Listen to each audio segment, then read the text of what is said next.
Welcome back to another edition of the Rodcast. Monday, fun day edition of the Rodcast. And yes, football season is fast approaching. It is upon us pretty much, ladies and gentlemen, because the Longhorns will be reporting to training camp this week. I believe the media will have a little bit of an open segment of practice. So we'll be getting some tidbits from practice talking about Texas football. But yes, of course, it's always football season on the Rodcast. But we can start making that officially the case.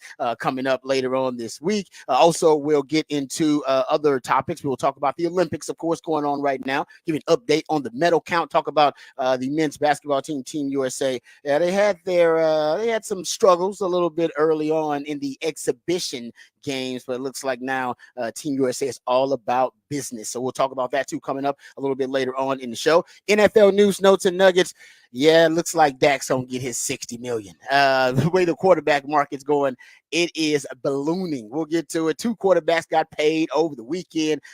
Good news for Dak Prescott. Big news for NFL quarterbacks. So we'll talk about that. We'll start off the show in that conversation in a little bit. We'll also dive into your usual favorites. We got Rod's Rant. Oh, we got a nice Texas football segment. We'll go behind the burnt orange curtain. I'm excited about this one. I've been hearing some good news about this particular player. I've hinted at it. All right. I think earlier on this month, we talked about a little bit. I gave you some hints, some clues, a little football theory as to why this particular NFL team likes this Texas football player. Now we got media reports about how, and actually we have a player that is also giving their take and giving you their opinion of this particular Longhorn football player. So we'll get into that. We'll dive into that. We go behind the burnt orange curtain. I'm excited about that segment. We also got Rod's Rant. We got a Rangers report coming up a little bit later on in the 9 o'clock. So Rangers fans, don't go anywhere. You can stick around for that. Their usual favorites. Who said that? Off the record. What the facts? What the stats? We also have their topic for the big fat poll of the day because he's back. Before we do any of that, let's introduce you to the rest of the crew. He is the hardest working member of the ARN family. He's got a hustler spirit, period. Not sure what he's paid, but I'm pretty damn sure the man is underpaid. Ain't no 401k for this hustler. And he's hustle man of many talents. It's our friend. It's our co-host. It's our neighbor. It's Patrick Davis, y'all. What's going on, Patrick? How you doing, brother? Doing good. Back here on a Monday. Had a good weekend. Enjoyed it. Enjoy some Olympics.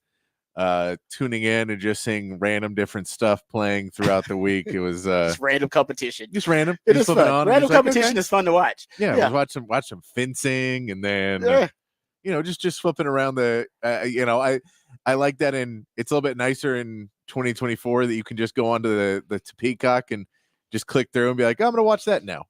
And watch an event, and you don't have to necessarily just watch what TV decided you were going to watch at that time.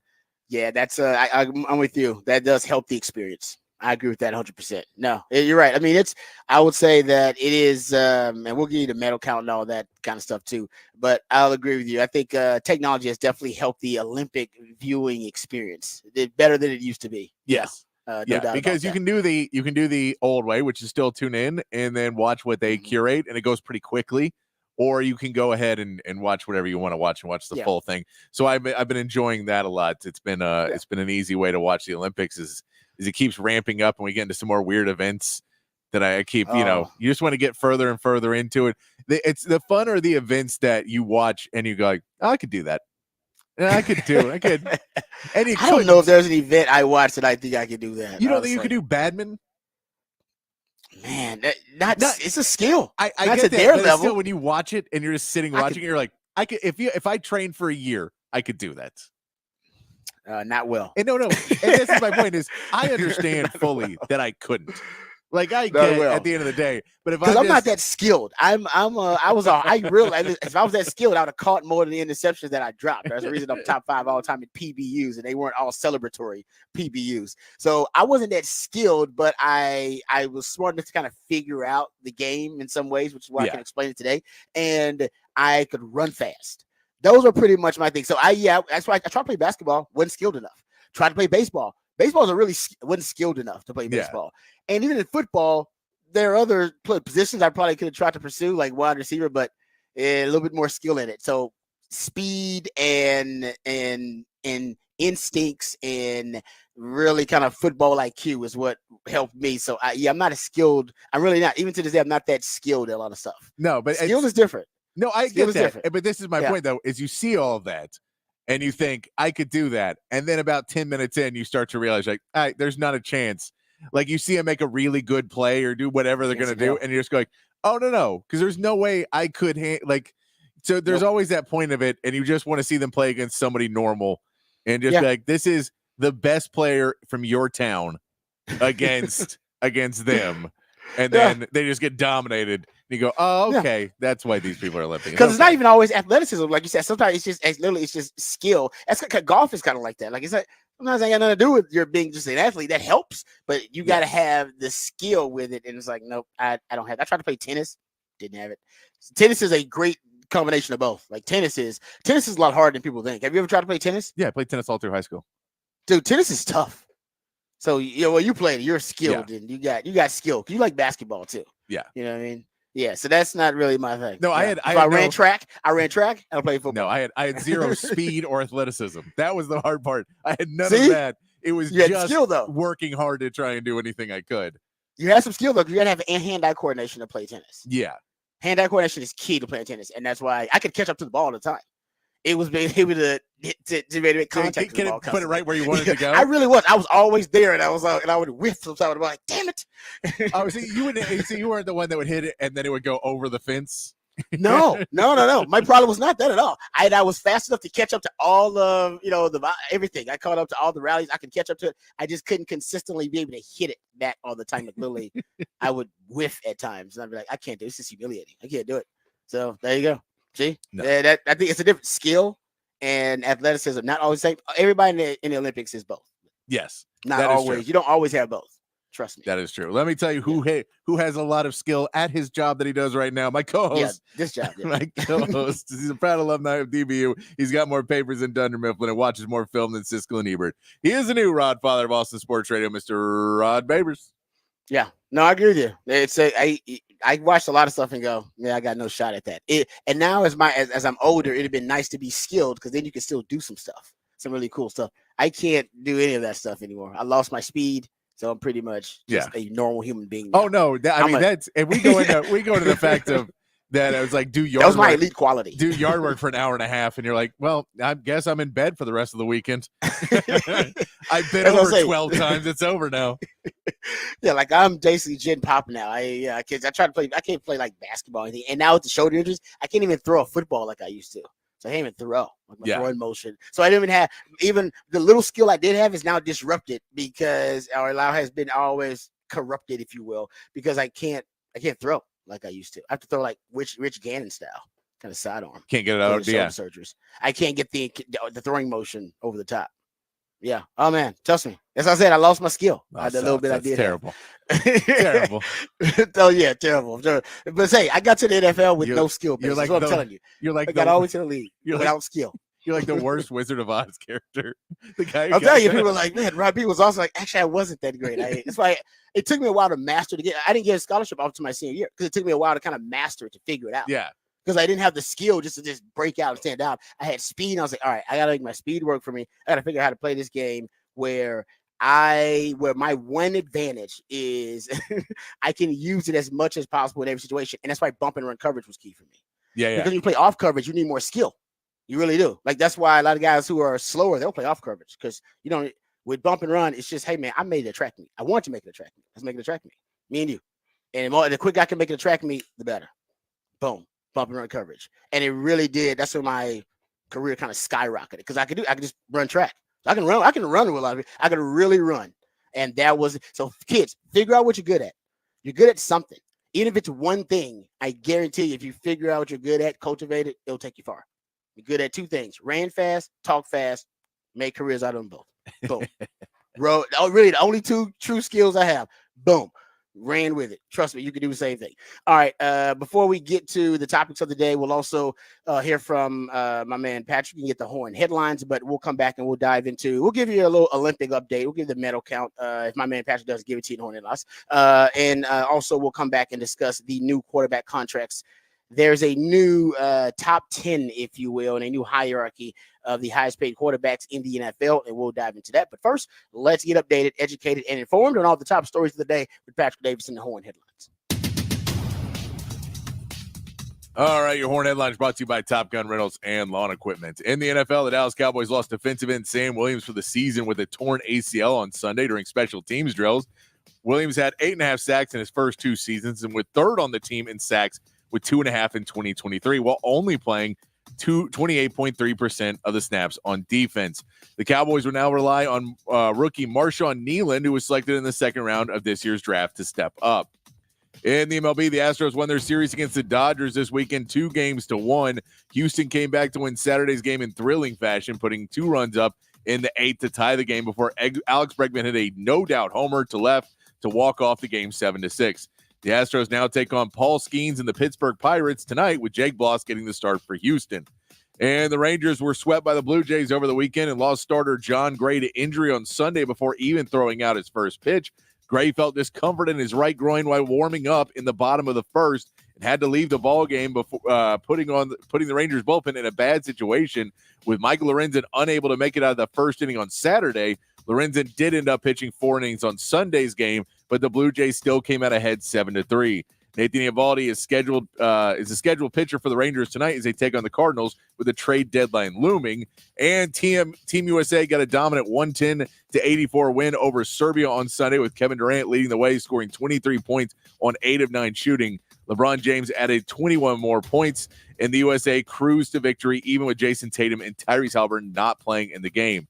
Team USA's next game will be against South Sudan on Wednesday, and your current USA medal count is 12 total medals, 3 golds, 6 silvers, and 3 bronze for the USA currently in Paris. And that is your Horn headlines. USA. That is the lead too in the medal counts, not in the gold specifically, but the overall medal count. Yes, in 3 golds with that 12 medals for Team USA. China, I believe, is in the lead with gold medals with 5. Yes, and Japan, Korea, and Australia all have 4 golds right now. Yeah, it's still early. It is still early. Still early. Yeah, Australia tends to peter out a little bit after the swimming. Yeah, because they don't have enough. Yeah, they're not balanced enough. Yeah. Well, and I think that's most countries actually. Yes. So that's all right. So there you go. That's the medal count, and of course, when is breakdancing? We must keep up with this. I believe it's not this Friday, but the following Friday and Saturday. All right, we can't let breakdancing just go by. I know there's a lot of events we try to keep up with, but I let breakdancing right now. I believe it's the 9th and 10th, but I'll make sure. I will make sure. I know it's on a Friday and a Saturday when I look. So. All right, there you go. Because that Friday, that's gonna be a real freak flag Friday right there. If breakdancing is on like during the show or something, that's gonna be crazy. All right, so let's get to the NFL here, because a lot happened in the NFL over the weekend. You had 2 quarterbacks sign big deals. You had Tua signed a deal that made him the 3rd highest paid quarterback in the league, a 4-year, $53 million per. Deal for Tua. Jordan Love also signed a 4-year extension, tying him at the top of the quarterback market at $55 million per year. He is tied with Trevor Lawrence at making $55 million per year as well, and he has $155 million in guarantees. In that contract, that was a $75 million signing bonus, and now your top 3 highest paid quarterbacks. Obviously, Joe Burrow was already there at the top of the market at $55 million per, but now you have Jordan Love and Trevor Lawrence also at the top, and your top 10 quarterbacks, highest paid quarterbacks in average annual value. Tua now, as we talked about, those 3 at the top, and then you have Tua, who's slided right there in 4th, and you got Jared Goff at $53 million behind Tua, then Justin Herbert at $52.5 million per year, 6th. Lamar Jackson, $52 million. Jalen Hurts is now 8th. Guys, think about that. Jalen Hurts is now 8th in that market. I want to say when Jalen Hurts signed his deal, it was like April of 2023 is when he signed his deal. That was 15 months ago.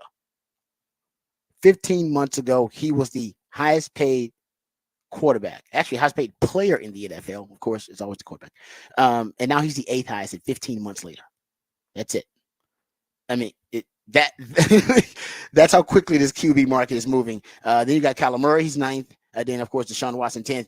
And as I predicted, I mean, anybody could have predicted that. Patrick Mahomes, outside the top 10 highest paid quarterbacks in the league. Crazy. Just that quick. So he is the best. There's no question about it. He has got to be the best value in major pro team sports. There's no doubt. I mean, how many teams? I mean, how many leagues? Best player like that. It's outside the top 10 highest paid at their position, and not just the best player, but like the best player by far and away. No, I mean, yeah, because again, we can say in the NBA, you could say there's younger players that aren't going to be as paid as high as the older players because of the way the CBA works. Yeah. But they're still a max player. They're making as much as they can possibly make. Yes, they just exactly. They max their market value out. So they're technically less, but it's also not. It is not as much of a swing as in the NFL where there is no cap. You can make whatever you're going to make, and yet somehow. Patrick Mahomes, yeah, I'm somewhat curious if they're waiting, and if once Dak gets paid, they'll make a deal. Yeah, you're probably right. I mean, they have restructured. I would say they have restructured some things. So they have like given him more like cash. Remember, I keep talking about cash. Yeah. They did restructure him. I want to say that was like last year or something like that, where they essentially they front loaded more of it for him. Yeah, of the money. So yeah, they're doing things. I mean, they're not just totally disrespecting him, but that is because now you have. I mean, you got. I mean, I got to go look at the quarterbacks, period, because I remember we just talked about how the Rams and Matt Stafford were going to do something different because Matt Stafford is, oh, man, I got to look. I want to say Matt Stafford's making wide receiver money at this point or something close to it. Yeah. We established Matt Stafford basically like making like close to wide receiver money. He was making around 30-something. Yeah, he makes less than Justin Jefferson, I think. Yeah, nothing to sneeze at. I mean, that's pretty damn good, but it just lets you know where the quarterback market. So, kind of bringing this all back to Dak.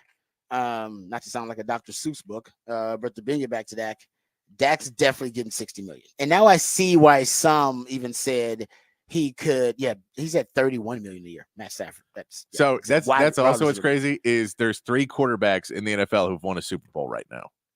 None of them are in the top 10. Damn. Wow. That is a hell of a stat. That should have been a what the facts with the stats. But I mean, it's because Patrick Mahomes, once he drops out of it, Matt Stafford's not close at 32, 31, 32. I don't know what they're going to do with Stafford. Yeah, I mean, but he's not going to get back up in there. Russell Wilson's on a veteran minimum right now?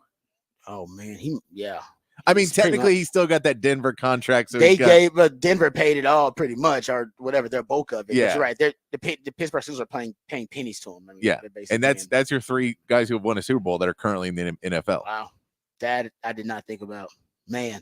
So but it shows you that this helps Dak, right? Because it shows you that your past achievements, skins on the wall, and resume as it relates to playoff or postseason success is not necessarily the biggest determining factor. No, in these contracts. Matter of fact, I don't even know if it's a big factor at all.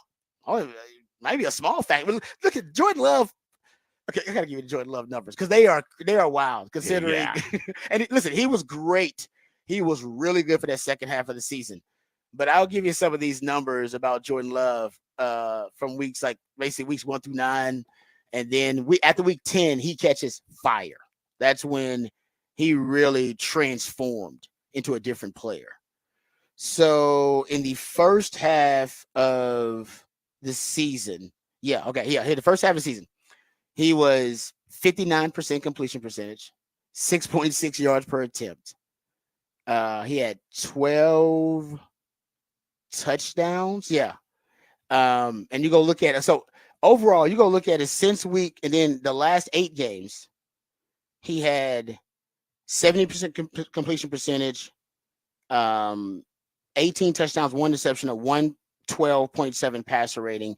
In the first, like I said, in the first 9 games of the season, first 10 games of the season, he basically, or 10 weeks, I should say, 64% completion. I think it was a 96 passer rating overall. In those first 6 weeks. So he was just a different quarterback, but you really only have a sample size of the last 8 weeks of the season that you really trust that, this guy's ascending. So for the Packers, I think it's more of a investment in the system and their process. And they believe in their process, right? Their process works. And that's what I think they believe in and what they're saying. Because like I said, he was great. I mean, like I said, 60 7% completion percentage from week 10 on. This includes the playoffs. 7.8 yards per attempt, 25 touchdowns, 5 interceptions total, 107.7 passer rating.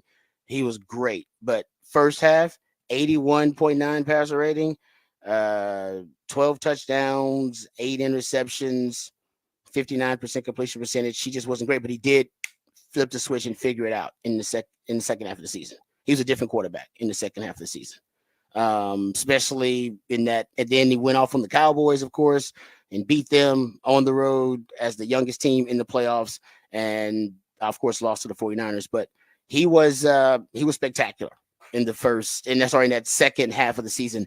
But that's what you're paying them for. They're paying them on that, and they're paying them on based on their system. So I think every organization is a little bit different in why they're investing. Why did Miami invest in Tua when a lot of people think Tua is a game manager? Well, because Mike McDaniel has already constructed the system perfectly for Tua. And yes, he may be a game manager, but they believe they can make him a game executive and somebody that not only can manage the system and work within it, but at one point could transcend the system and essentially turn it into his own, right? That he can basically be a elite signal caller at one point. So they're going off him and Mike McDaniel being an elite pair and quarterback coach combination. I think that's what they're going off of. I think the Packers are investing more in their system. Their system works. They've used the last 3 first-round picks they've used on quarterbacks have all paid off for them. They traded one for Brett Favre. They drafted Aaron Rodgers late in the first round, drafted Jordan Love, and they're saying our system works. To me, it's them reaffirming their belief in their system or their process. Yeah, it works better than anybody else's. I mean, they're confident in it. It's just crazy to see that's the world of. It doesn't matter. It really doesn't matter. Whatever the last contract is, I want more. It doesn't matter qualifications, really. There's 2 tiers of quarterbacks, starting and not starting. And if I'm a starter in the NFL, I want to be the highest paid player in NFL history. Franchise quarterbacks. I don't even know if it's franchise.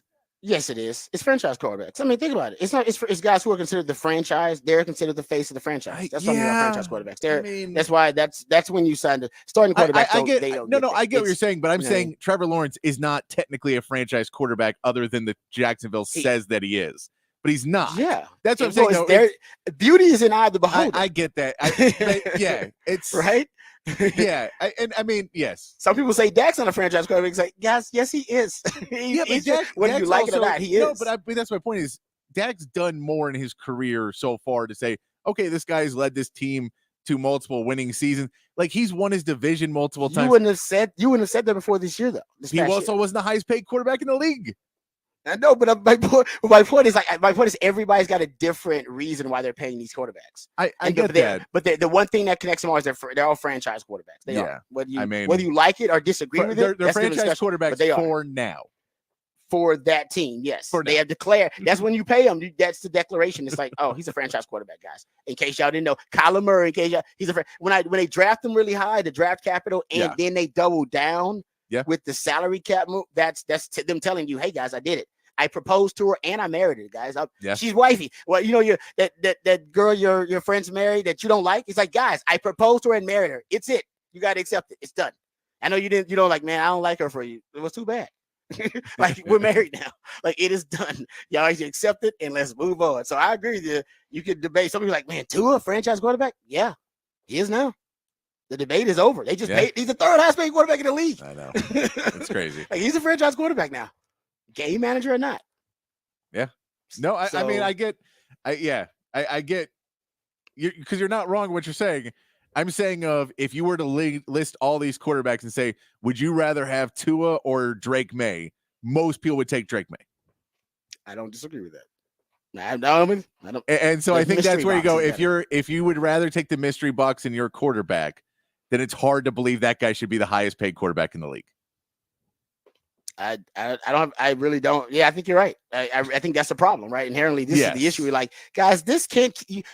This is not sustainable. Because I realize y'all basically have traded one problem for another. This problem used to be existing in the draft, where you be paying these rookie quarterbacks absurd amounts of money. It's like, whoa, guys, this is ridiculous. This is asinine. They haven't done anything yet. Yeah. It could be a complete bust, and we've given them like $50 million.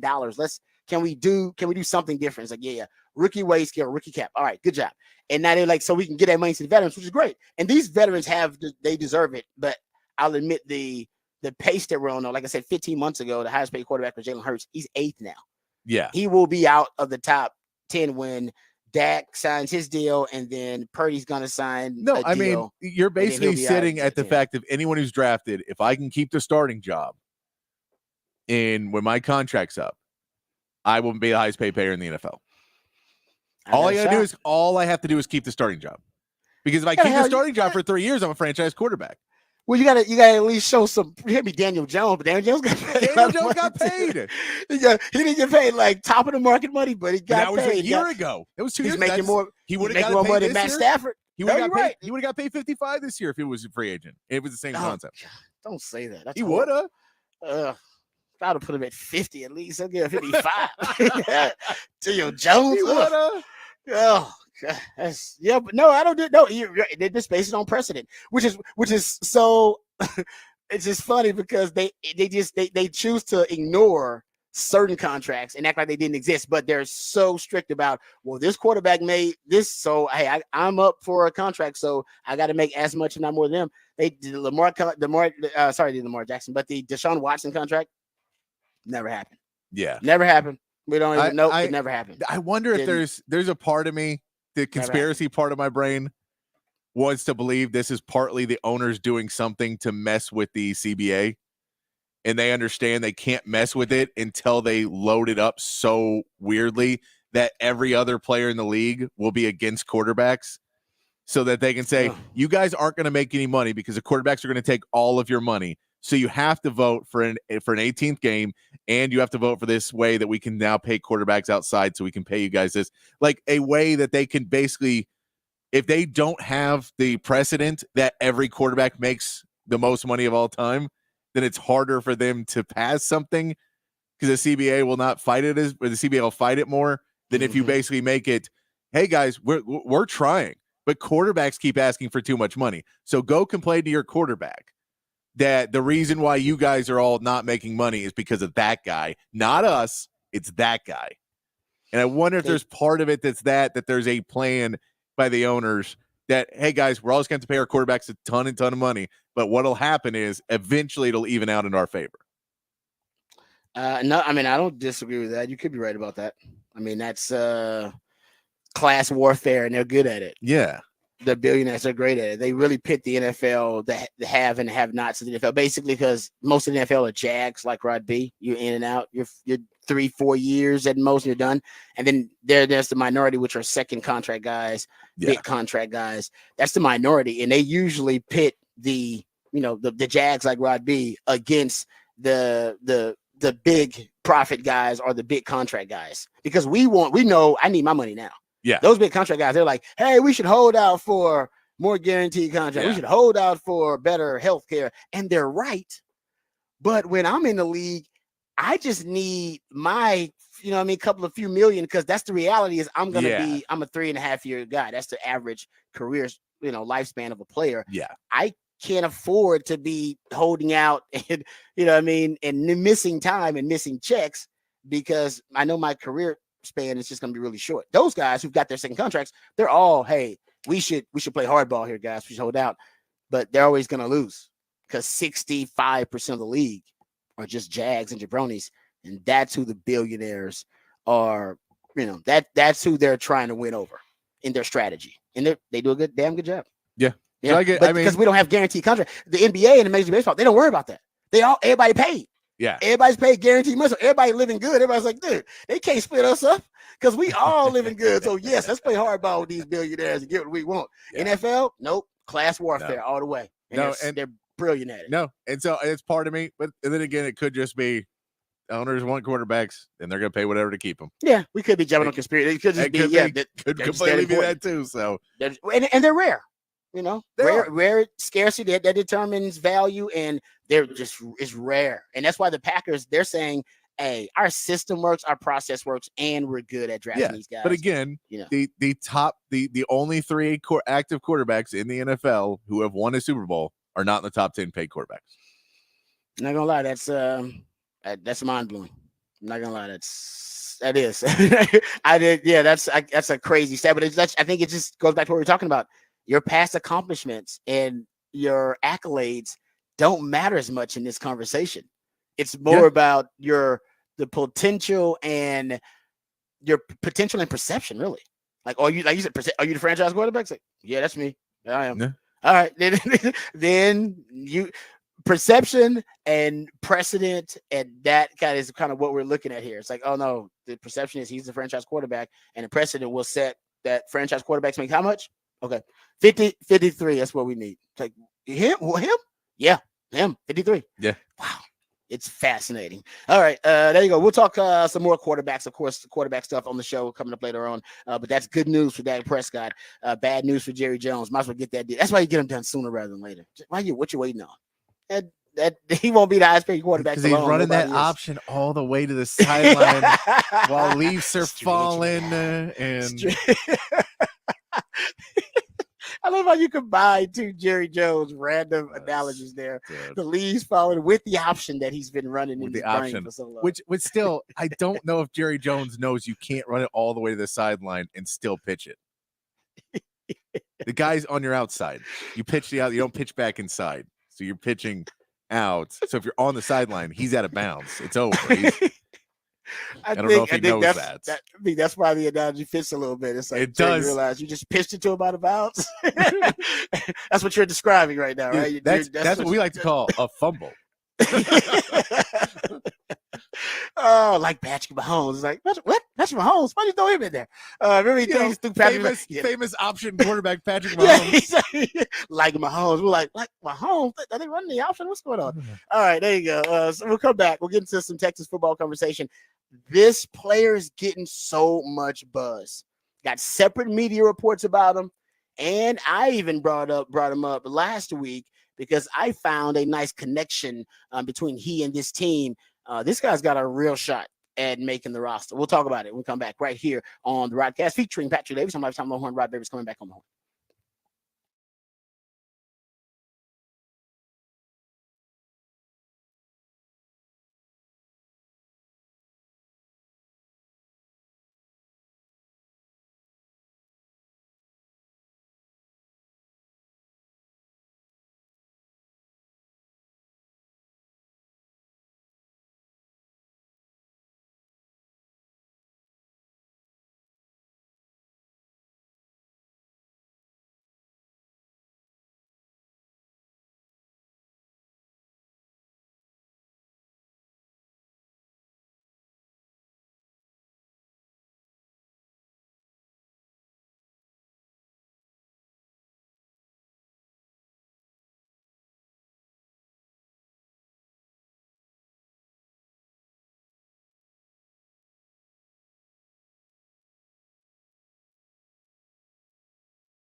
All right, welcome back to the Rodcast. Time to get into some Texas football conversation.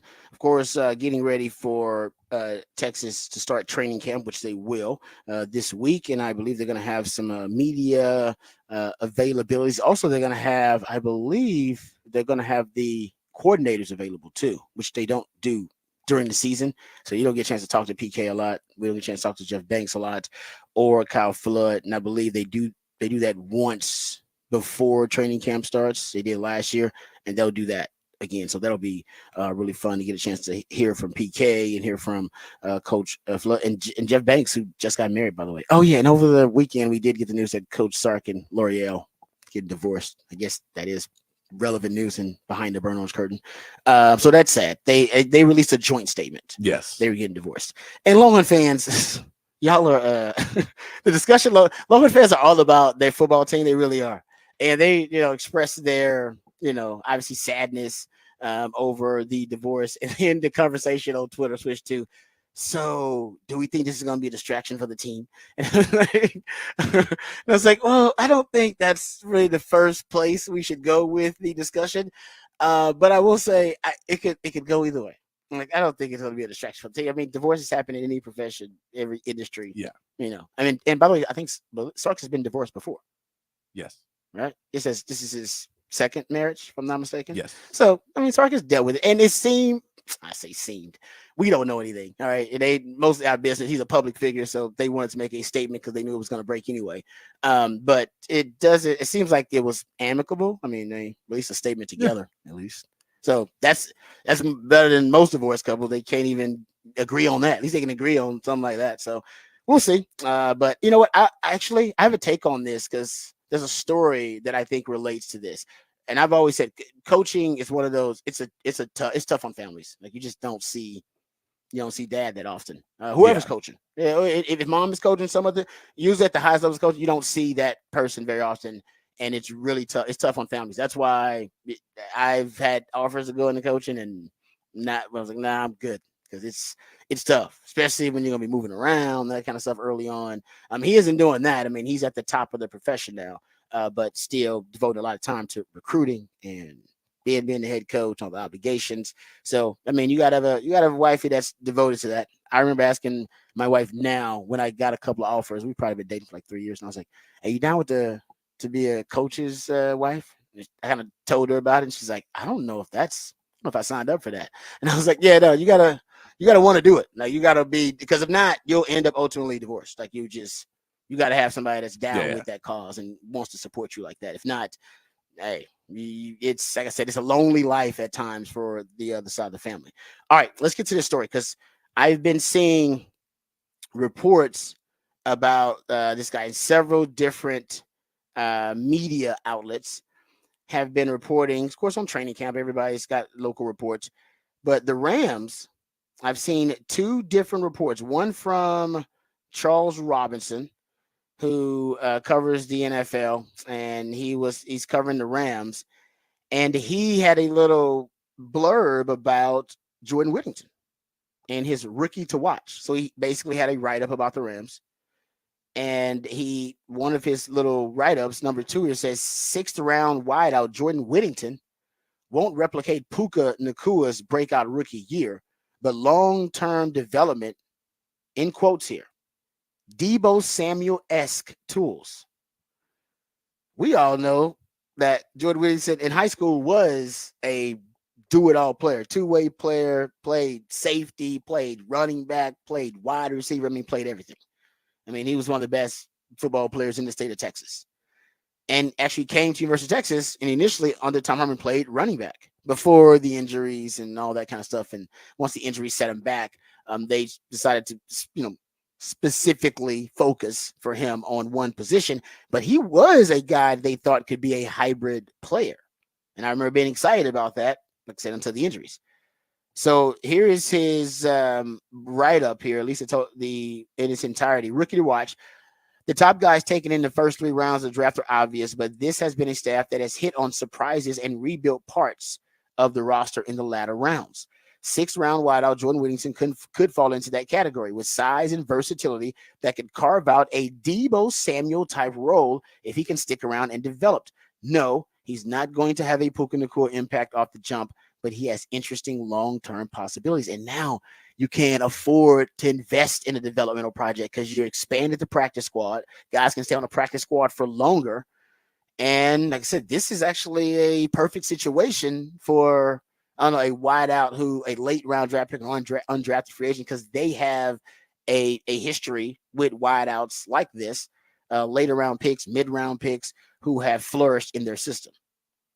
So good news story. And then I got another. Then I saw this separately about Jordan Whittington. So he's getting some buzz. So that was a write up from Charles Robinson.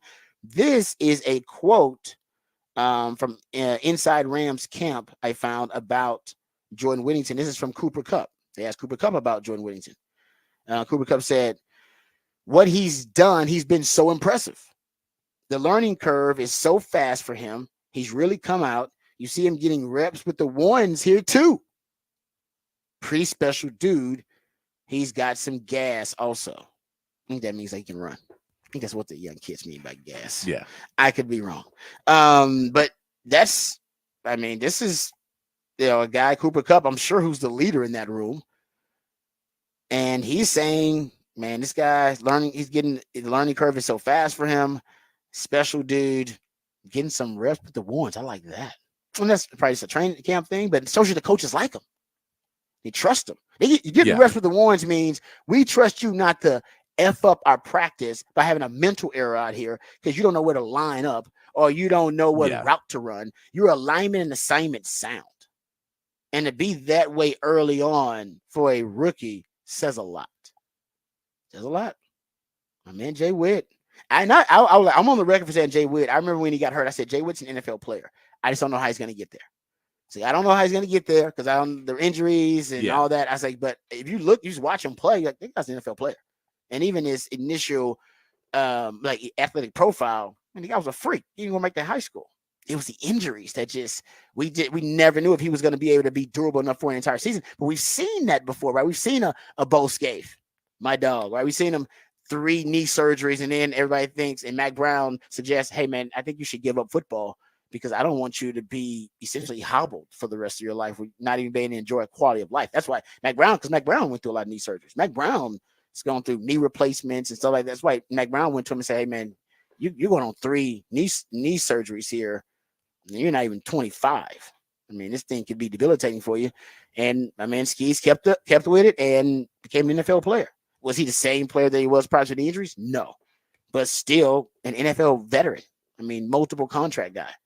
And Jordan Shipley, Jordan Shipley first got here, I remember Mac Brown saying he really is our elite receiver. He's one of our best players, but I can't build a game plan around him because I'm not sure if I'll have him available through an entire season.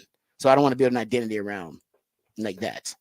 So we got to see if he becomes more durable and more dependable. The number one ability is availability, and then we'll start building an identity around him. And he did. I know where he just so sometimes I don't know how sometimes guys are injury riddled their entire career. Sometimes they're injury riddled for a portion of it, and they can break out of it. And hopefully that's the case for Jay Witt. And now that he gets in the NFL, now because he knows he's changed his body. He transformed his body. Remember, he got here, his brother's like a power lifter. And I think once he got to Texas, he bulked up. He got really a little too big and a little too bulky. And I think it restricted his movement a little bit. I think it also restricted his flexibility. Yeah. And that's why he kept, getting hurt over and over again. And he's even admitted, he said, hey, I had to learn that I had to it took a long time for me to warm up. Everybody else can warm up 30 minutes. I come in, I got to take an hour to warm up. I got to come in 30 minutes for everybody else to warm up for something. And I got to warm down. Everybody else can warm down, go in the cold pool, leave. I got to take another hour to warm down. Yeah. And I changed my diet. Did he start doing yoga? Yeah, started doing yoga. He's like, my body, he learned his body's different. Everybody's body's different. Yeah. And he learned how to treat his body. And I'm hoping that is now the catalyst for him to now have more durability in the league. And if he does, they like him, folks. They like him. No, and I'm sure, he's a guy that, any coach would love in practice, that whether the play is going his way or not is going to give every play 100%. Mm-hmm. Where you see some guys go, the play's not going my way, so I'll run my route, but I'm not sprinting my route. if the ball is going to left and I'm on the right, I'm not going to sprint my route. Or if we're going over here, I'm not. But if Jay Witt continues to show that effort every single play, then a coach loves that. Coach says, okay, that's setting our example. We want to be that team that works on every single play and 100% every single play. And so it makes sense that he could, find himself as that guy, as the third, fourth option on the first team getting reps, because they want to show this guy's working harder than the rest of you. This is what you get if you work harder. Yeah. I mean, I tell you, he's right now a great example of a guy who persevered. Yeah. Was able to overcome adversity. I mean, we all came to respect him too. And I threw this out there last week. That Jay Witt kept telling NFL scouts before in the draft process, when they would ask him, what's his favorite play, he would always say duo, which to Patrick's point is so selfless he is. That's a run play. It's like a combo block at the point of attack. It's a run play, and he's talking about that's his favorite play. And he said it was his favorite play because he said it was our statement play. He said we love to run that play. He said the opposing team couldn't handle that play. He said that's when I knew we had him on the rope. So they basically be like their closer. It was the way they would choke opponents out, if you will. And then I pointed out that also in my research for the Rams, I found out that Blake Corum, who they drafted in the third round, I believe, he ran more duo plays than any running back in college football, by the way.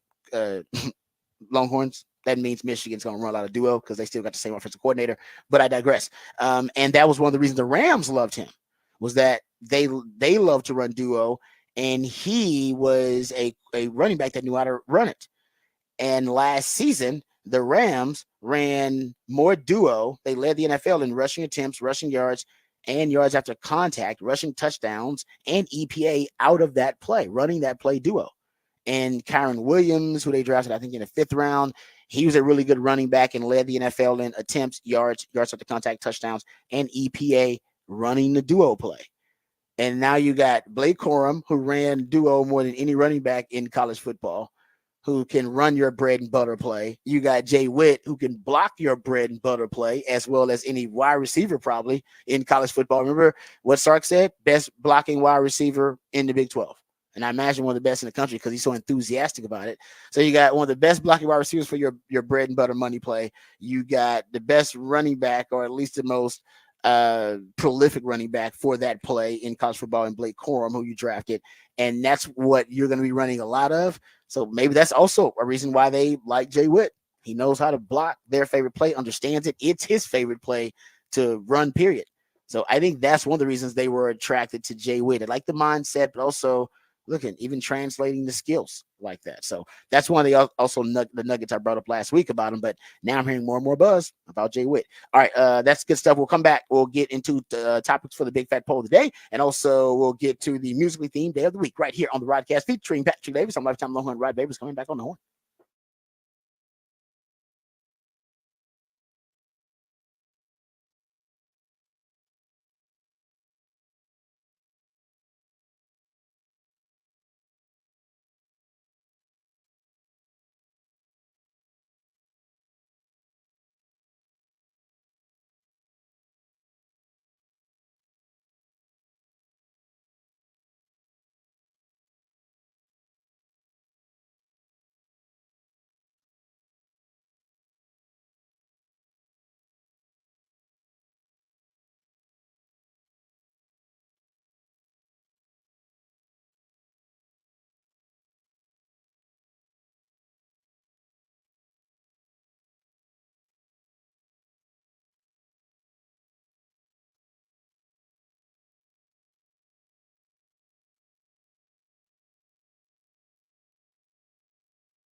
Back on the Rodcast on a Monday morning, and that means it's a smooth soul Monday, playing you some nice soul music to ease you in to your work week as we get past the weekend. And I had a 3-day weekend, so I trying to ease back in to a Monday morning with a smooth, small soul Monday here on the Horn.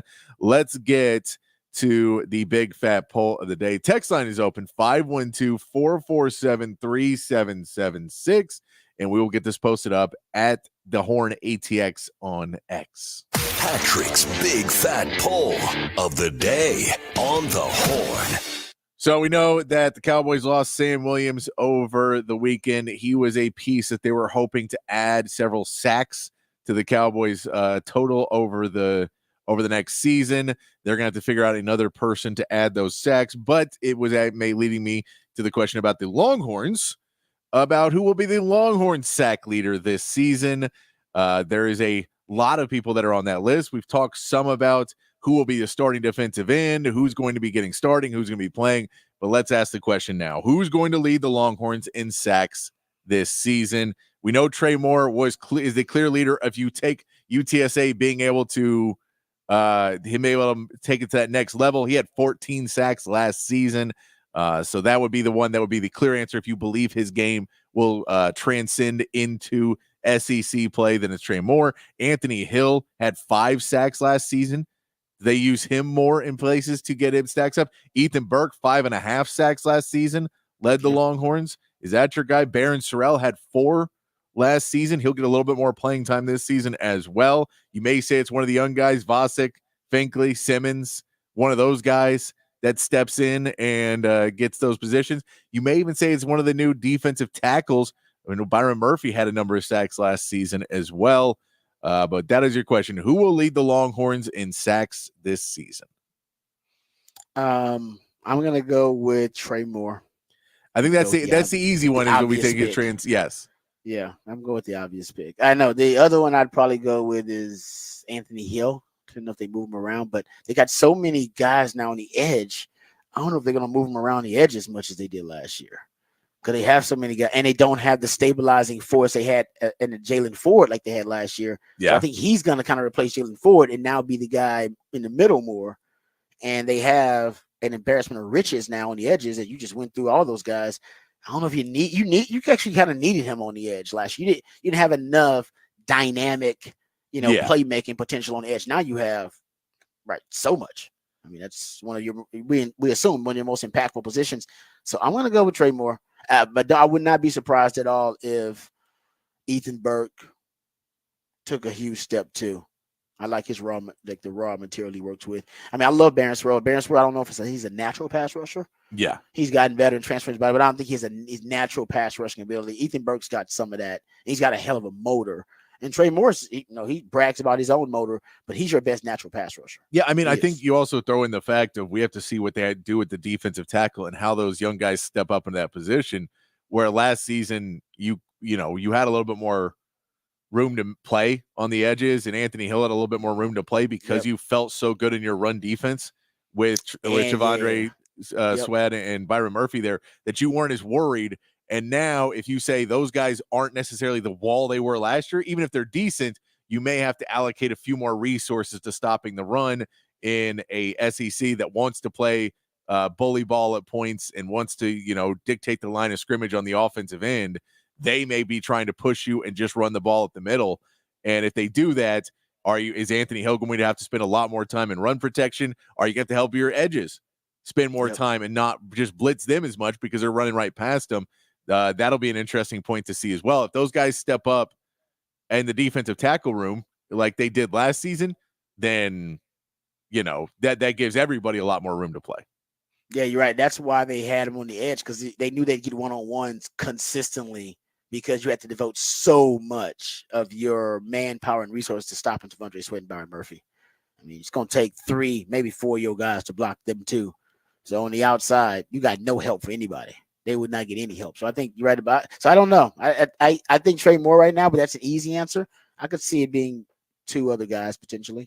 And that's what the question is all about. So that's the topic for the big fat poll today. Appreciate Patrick hooking us up with that. We'll come back and we'll get into we'll talk Team USA men's basketball a little bit. They had a victory in their first game in the Olympics. We'll dive into that. We got Raj Rant coming up on the other side as well. We'll get into Raj Rant and dive into some other NFL topics, news, notes, and nuggets from around the sports world. All of that and more right here on the Rodcast featuring Patrick Davis. I'm Lifetime Longhorn Rod Davis coming back on the horn.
All right, welcome back to the Rodcast. It is a Monday Fun Day edition of the Rodcast, but also a smooth Monday edition of the Rodcast. That's when my co-host, the Idealionaire Patrick Davis, comes up with all the musically themed days of the week. But that's when he tries to make the transition as smooth as possible for you from the fun-filled, relaxing, stress-free weekend to the very hectic, stressful work week, which usually starts with traffic. And I'm sure you got some meetings or some conference calls and a lot of adulting to do on a Monday.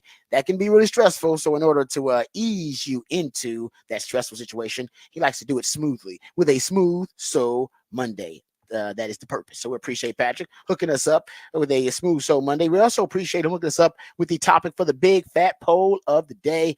What is the topic, Patrick, for the big fat poll today? Trying to get people ready for Texas football, which is fast on the horizon. We got training camp coming up this week. We get Wednesday of this week is officially 1 month. Oh, right? Damn. Yeah, you're right. Yeah, no, you're right. Because we just had 34 days. I remember Ricky Williams. That was this weekend. Because I mean, because it's the 31st, and then we play on the 31st. So we're 1 month away on Wednesdays. So this week. Wow. We also get football back on Thursday. Football back on Thursday. Oh man, it's a good time. It's a Hall of Fame game. Hall of Fame game's Thursday. Yeah. That is crazy. It just actually that offseason went by. The NFL, that's what they want, though. They're trying to shrink the offseason as much as they can. But yes, your topic for the big fat poll today, getting us in the Texas football state of mind. Who will lead the Longhorn in sacks this season? Who will lead the Longhorns in sacks? The 4 I put up for your poll on X at the Horn ATX: Dre Moore, Anthony Hill, Ethan Burke, and Barron Sorrell are the 4 I put up there. You can throw in another one on there if you want, or if you want to text in 512-447-3776 is the text line number. All right, the poll is already up there. You can go check it out for yourself. Just got up, but so you already got, it's pretty split right now. So we'll get into that. But I'm going Trey Moore here, but I could easily see it being Anthony Hill or Ethan Burke. It could be any of those 3 guys. I'm trying to think if it could be somebody outside of those 3. I mean, I don't want to hate on Barron Sorrell. He could take a huge leap as a pass rusher. He just doesn't have a lot of pass rushing moves in his repertoire. Like Trey Moore talks about his moves. That's how I know you're a nuanced, next level pass rusher when you're thinking about the tricks in your bag. That means you're setting up your defender all game. You're playing chess, right? I was talking about being a chess master. And Trey Moore, he knows that his number one pass rush is his speed rush. That's his moneymaker. Speed rush. He's got great BGO, ball get off. He's got great hip bend, and he really can dip that shoulder and get around the corner. So speed rush, and once he gets you focused on the speed rush, and then he says his counter, his changeup, is his spin move. Get you going. And he said he can spin either way.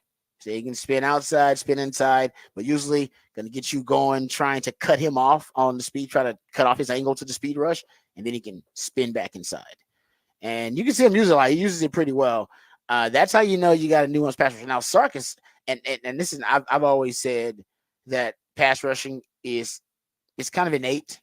It can be programmed early, but if you're just, some guys are just natural pass rushers, some guys aren't, period. When Sark was asked last year who your best pass rushers, who did he say? Anthony Hill and Byron Murphy. That's a weird mix, ain't it? Yeah, because Anthony Hill, natural pass rusher, coming in as a freshman. He's our best natural pass rusher. Some guys just get it, some guys don't. And he said Byron Murphy, guy's a D tackle, but your best pass rusher, yeah. Some guys know how to rush the passer, some guys don't. I think it's that simple. It really is. And now they're starting, I think, to recruit that. You recruit what you can't coach. And once you find out what you can't coach, recruit that. Can't coach speed, recruit it. Can't coach coverage, recruit it. Can't coach pass rush ability, you recruit it. And I think that's what they're starting to do. And Anthony Hill's one of those guys. Colin Simmons is one of those guys, right? They're bringing in Trey Moore. Trey Moore is a natural pass rusher. Yeah, you got to bring in natural pass rushers. And I think that's what you've seen from this coaching staff. They figured out, especially on defense, what they can't coach. Can't coach coverage. They tried. They tried with Jaron Thompson and Keaton Crawford and all that. They tried. It's like, man, these guys are good athletes, good football players. Why can't we teach them? We're developing all this talent on defense. Guys are getting better. Why can't these guys get better? Can't coach coverage, man. Guys didn't know how to play sticky coverage. They don't. Robbie, I just told you guys at the beginning of the show, I wasn't a skilled football player. I could cover. Yeah. I could cover. I figured out how to do one thing really well because it was one of the things I could play sticky coverage on people. Everybody can't do it. And even just because you're a good football player does not mean that you're a great coverage defender or a coverage specialist. So they figured out, all right, we got to bring in coverage specialists. They brought in Makuba. Look at the guys there recruiting out. Derek Williams at safety. He's probably your best coverage safety. Malik Muhammad's really young, coverage specialist. Yeah, bringing guys who are coverage specialists. And now they're figuring it out at pass rush too. Can't coach pass rushing ability. It's natural.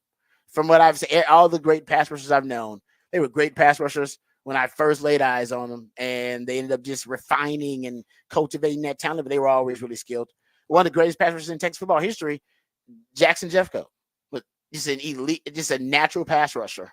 And even when he played in the NFL, the only reason he made NFL rosters because he was small and undersized was because he could rush the passer. And then he went to I'm probably still playing in Canada. I think he is. It might be. Last year he was, I think. Guy could rush the passer. And what's Canada about? Throwing like, we need somebody who can just rush the passer.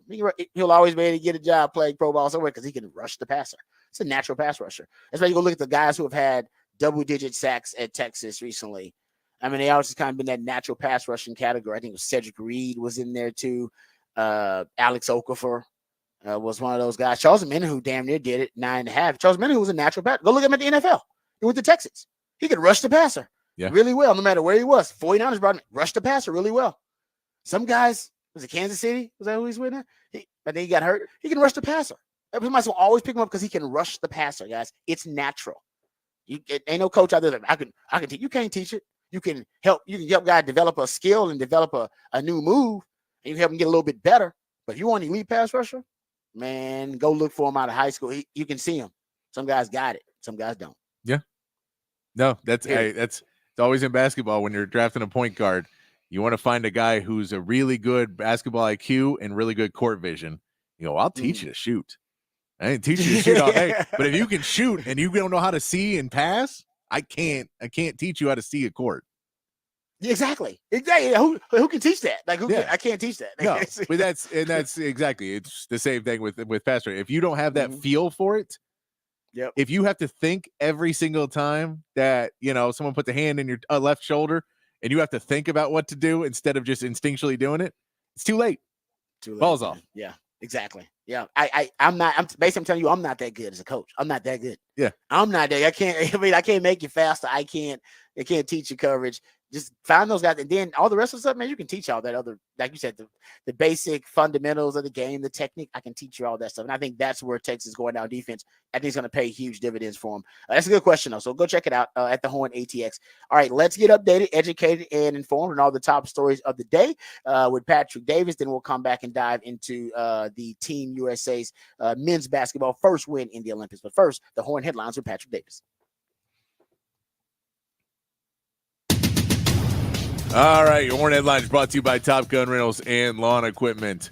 In the NFL, the Dallas Cowboys lost defensive end Sam Williams for the season with a torn ACL on Sunday during special teams drills. Williams had 8.5 sacks in his first 2 seasons. He was third on the team in sacks with 2.5 in 2023, while playing only 28.3% of the snaps on defense. The Cowboys will now rely on Marshawn Kneeland, who they was selected in the second round of this year's draft, to step up. In the MLB, the Astros won their series against the Dodgers this weekend 2-1. Houston came back to win Saturday's game in thrilling fashion, putting 2 runs up in the 8th to tie the game before Alex Bregman hit a no-doubt homer to left to walk off the game 7-6. The Astros now take on Paul Skeens and the Pittsburgh Pirates tonight, with Jake Bloss getting the start for Houston. And the Rangers were swept by the Blue Jays over the weekend and lost starter John Gray to injury on Sunday before even throwing out his first pitch. Gray felt discomfort in his right groin while warming up in the bottom of the first and had to leave the ballgame, putting the Rangers bullpen in a bad situation, with Michael Lorenzen unable to make it out of the first inning on Saturday. Lorenzen did end up pitching 4 innings on Sunday's game, but the Blue Jays still came out ahead 7-3. Nathan Eovaldi is scheduled for the pitcher. Is a scheduled pitcher for the Rangers tonight as they take on the Cardinals with the trade deadline looming.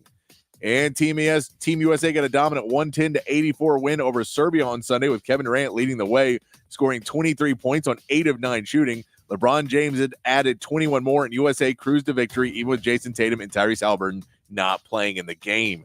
Team USA's next game will be against South Sudan on Wednesday, and the current USA medal count is still at 12 total medals, 3 gold, 6 silver, and 3 bronze for USA. And that's your Horn headlines. USA.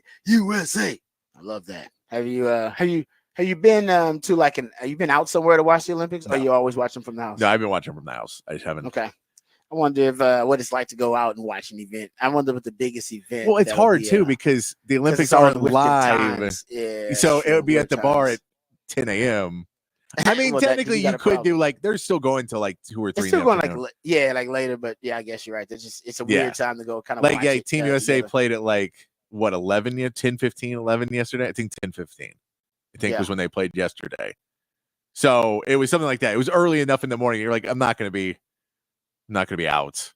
Yeah, no, I just want to. Yeah, if there's any events like that, would be a public I'm sure as we get further in, you'll go out and watch it together. But yeah, because it's interesting. Just the only reason I asked that is because I would love to get a USA chant going with somebody. Can't do it at home by myself. It's not that fun. But I bet if you got everybody, because everybody's feeling patriotic during the Olympics. So if you're watching something together, it's almost like the Texas fight. Everybody's on the same team, and maybe you can get a USA chant going. So last time we had one of those during election season, by the way. See? Yeah. It's hard to get one of those. You ain't going to get one of those during election season. Yeah, you also have to figure out, you've got to have it on the channel with live coverage and like everyone kind of watching one thing. Where Exactly. It's got to be everybody into the same. Yeah, it's got to be that kind of social event where everybody's, whatever it is, we're all engaged in it like it is a game. Like it's all our team. And then everybody's like kind of, waiting, and watching. And then you can, I think, get the patriotism mojo going in there. USA. Last time you had a USA chant. It's tough. I mean, tough to get a USA chant going. We're very divided. We're very divided, especially during election season. I think if you're in a bar, it might be easier. I think the adding of alcohol may help. Agreed. That's what my point. That's why I suggested a bar. I was like, if you try to get it going randomly somewhere, people gonna look at you like you're crazy. You know what I mean? But at a bar, watching the actual Olympics, feeling patriotic, somebody makes a great play or whatever, then you might be able to get one going. That's all. All right, let's talk about Team USA, the men's basketball team. I thought it was so Jason Tatum didn't play. Just kind of before we dive into the game a little bit, because I want to get your thoughts about the way Team USA is playing and if they're doing something a little different or if they just decided to flip the switch. Steve Kerr said this on not playing Jason Tatum versus Serbia. He said first of all, he said he handled it really well. I talked to him today before the game that it may play out this way just with Kevin coming back. Kevin Durant he's talking about. Jason's going to play. I felt like an idiot not playing him. So he just basically just didn't have room for him, like minutes for him, basically. It wasn't like an injury or anything. He just didn't have minutes, right? Yeah. So he basically said you can't play more than 10 players. It's really hard to play more than 10. And at the wing position, they kind of felt they wanted to go a little bit bigger. So they play Bam a little bit more. They wanted to play Kevin Durant clearly, and he's playing out of his mind. So they were going to keep playing him. And Jason Tatum just hasn't really played very well. Yeah. And so I think it was, he kind of went down and said, who am I going to put in there? A guy who hasn't really done a ton for us so far, or Kevin Durant, who we know can go at least score and be a good player for us. So now if for the Jason Tatum haters, though, it's a nice little nugget for them. It is. They played a lot of 3 guard ball too against Serbia, and tried to play a little bit faster. So if you play a bigger lineup where you put Tatum at the 3, he'll see more playing time. If you play a smaller, and then you may Derek White maybe not play as much, or was that because Serbia's got their advantages to bigs with Jokic? And I mean, I think it was just they had a lot of speed and they were playing a lot where they were pestering the ball control guys, and so they didn't necessarily want to have a bunch of bigs out there or wings necessarily. They wanted to have some guys with a little bit more ball control. And Jason Tatum turned the ball over a few times in the games. I get it. I think after the game, too, he basically was like, he just doesn't match up well. He didn't play well against Serbia last time, so we're not going to put him out there. I don't want to play. If we're constantly rotating everybody to get him in, then no one gets a rhythm, and it just becomes harder and harder to play. So I'm with you on that. Yeah, in reality, I'm sure you'd love to play 8 guys. But, that's one of the problems you have when you have such a stacked roster. And it wasn't a problem for the Dream Team or anybody else because it didn't matter. You were up by 50 at half. So everybody could play. Chemistry and all that, it didn't matter at all. You're right.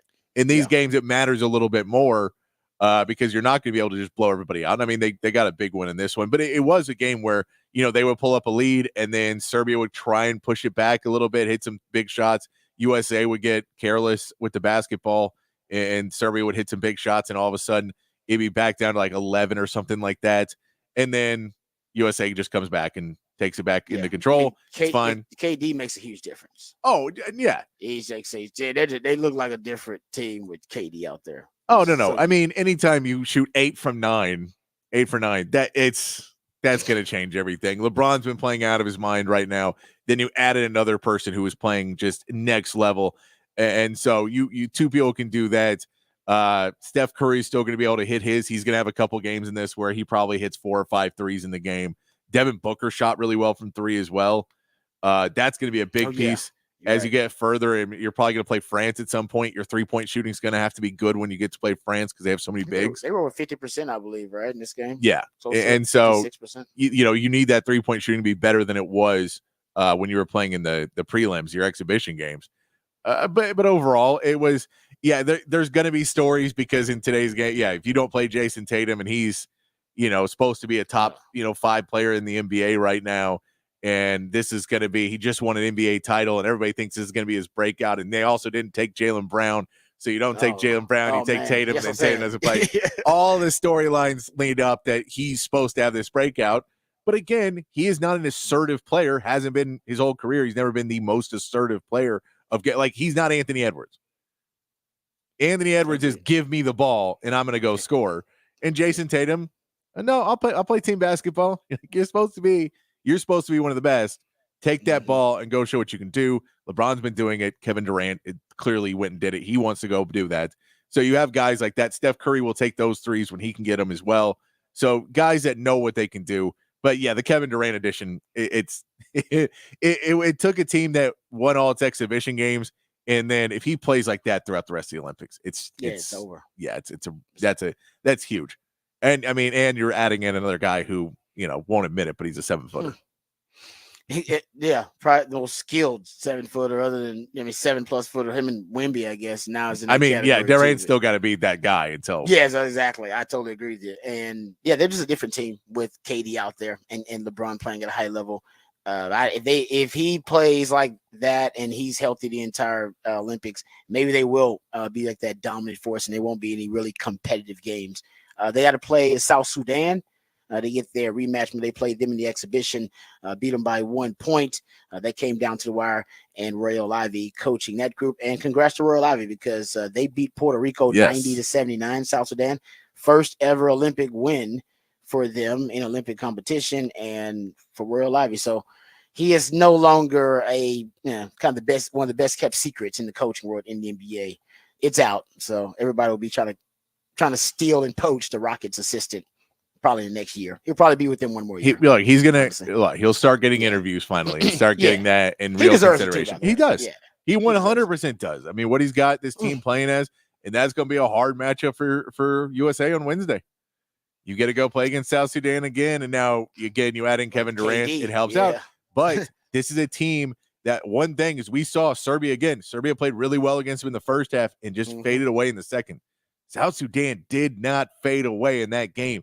Now, they blew a giant lead, and USA came back in the third, but it was a 1-point win for USA because South Sudan didn't go away.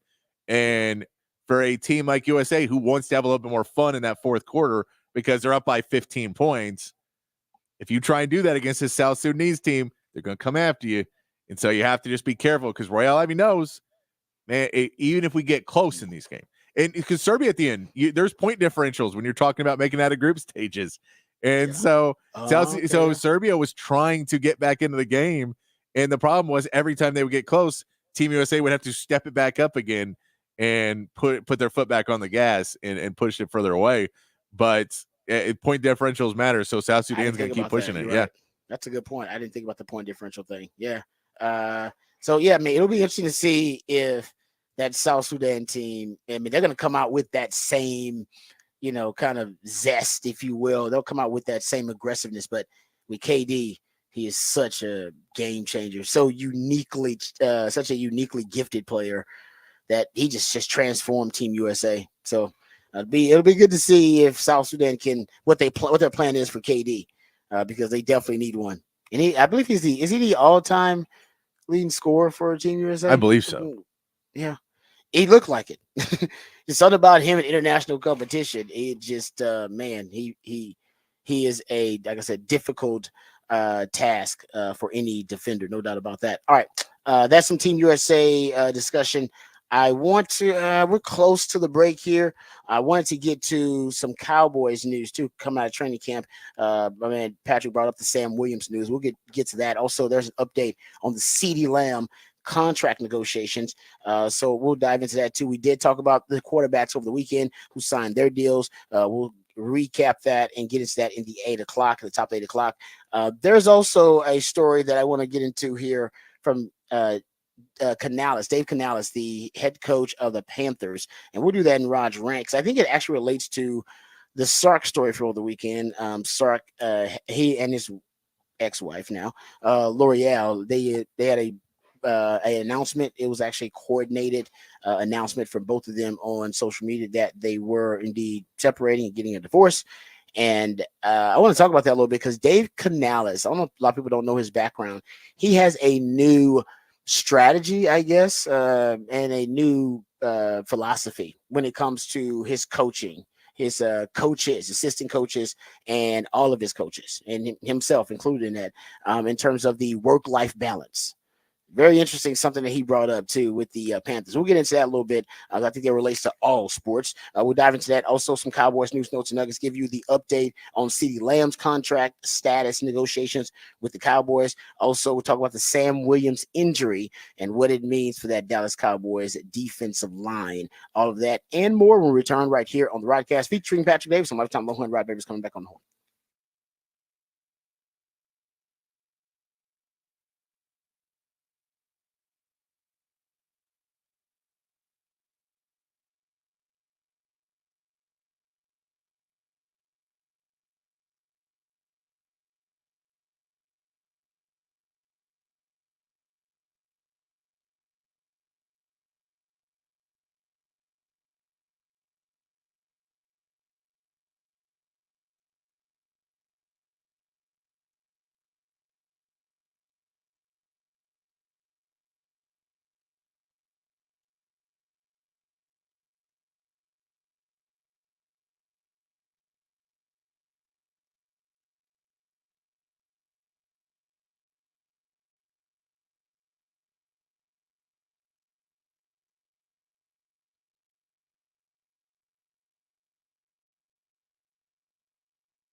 All right, welcome back to the Rodcast. Time to get into Rod's rant of the day.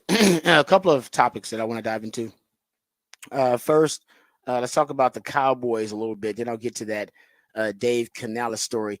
So this comes from Ian Rappaport about CeeDee Lamb's contract negotiation with the Cowboys. This is the latest update. He says, I would say at least they're in somewhat a better place than they were a couple of weeks ago. Not there yet. This is not a deal that I would describe as close, but at least there has been some progress. At least some hope that at some point the Cowboys could lock in CeeDee Lamb. It doesn't seem like he is going to beat Justin Jefferson, but I wouldn't be surprised if he got pretty close. So he's saying basically they're not close to that deal. You can, I mean, he said he wouldn't describe it as close.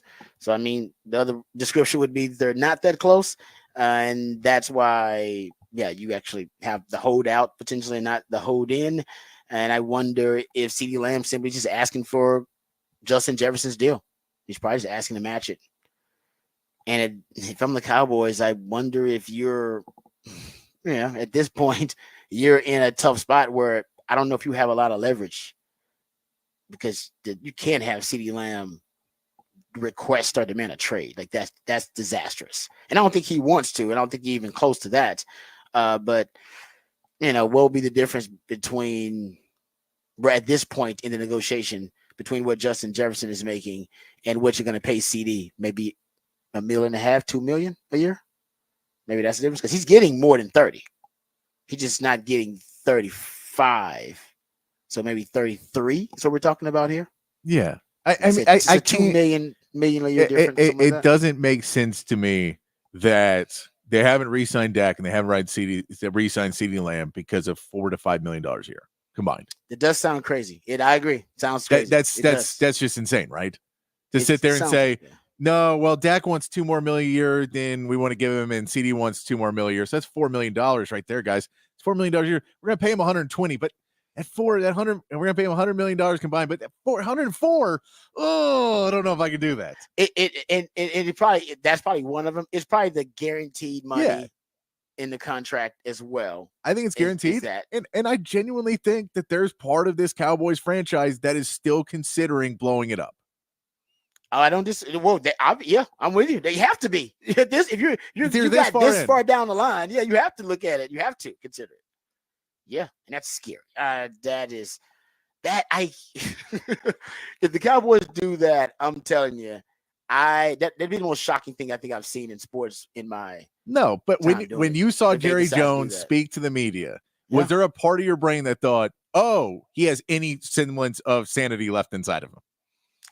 Yes, he does. He's got no, but that speech, when he came out and every question they asked him, he just made up some like normally he has a little bit and then comes back. Now, I'm not saying that's always. He just seemed way off on this one because his back goes against the wall and he didn't want to just go, oh, yeah. No, there's a lot going on. So he just had to keep making analogies that made no sense over and over and over again.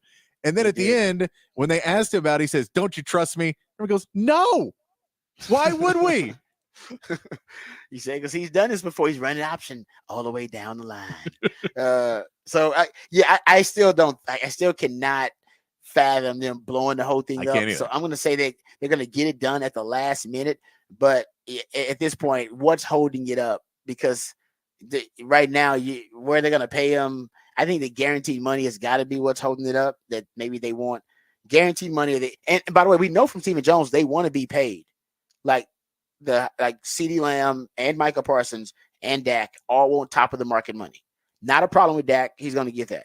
Not a problem really with Micah because I think the assumption is Micah's going to be the highest paid non-quarterback in the league. But then I guess is a problem with CD. At this point, if you're the Cowboys, you could play hardball with him and try to make a statement and because of the principle and make sure he slotted behind Justin Jefferson. But man, we've talked about this. The wide receiver market doesn't make a lot of sense right now either. The quarterback market is it's like ballooning and right now it is increasing at a rate we've never seen before. 15 months ago, Jalen Hurts was the highest paid quarterback when he signed his deal. Now he's 8th.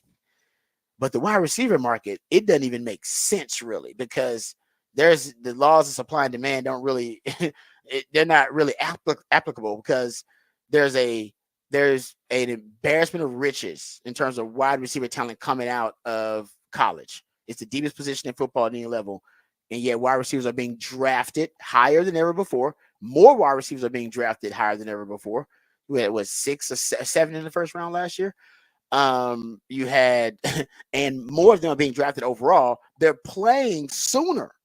So they're playing sooner than they've ever played before. They're producing at a higher level earlier than they've ever played before. So at this point, like I said, it doesn't make a lot of sense, but wide receivers are still being paid top dollar, $30+ million a year, even though you have a really deep pool of young, talented, cheap wide receivers to choose from, and even some cheap veterans on the other side. choose from. And the NFL is still paying a premium for guys in their prime at that position. So I know Jerry might want to play some hardball with him, but honestly, at this point, I think you might be stuck between a rock and a hard place, because if CD decides, man, look at the wide receiver market. You know what? I can go to I might have to get traded to a team I don't necessarily would love to go to, because he don't have a no trade clause or anything like that.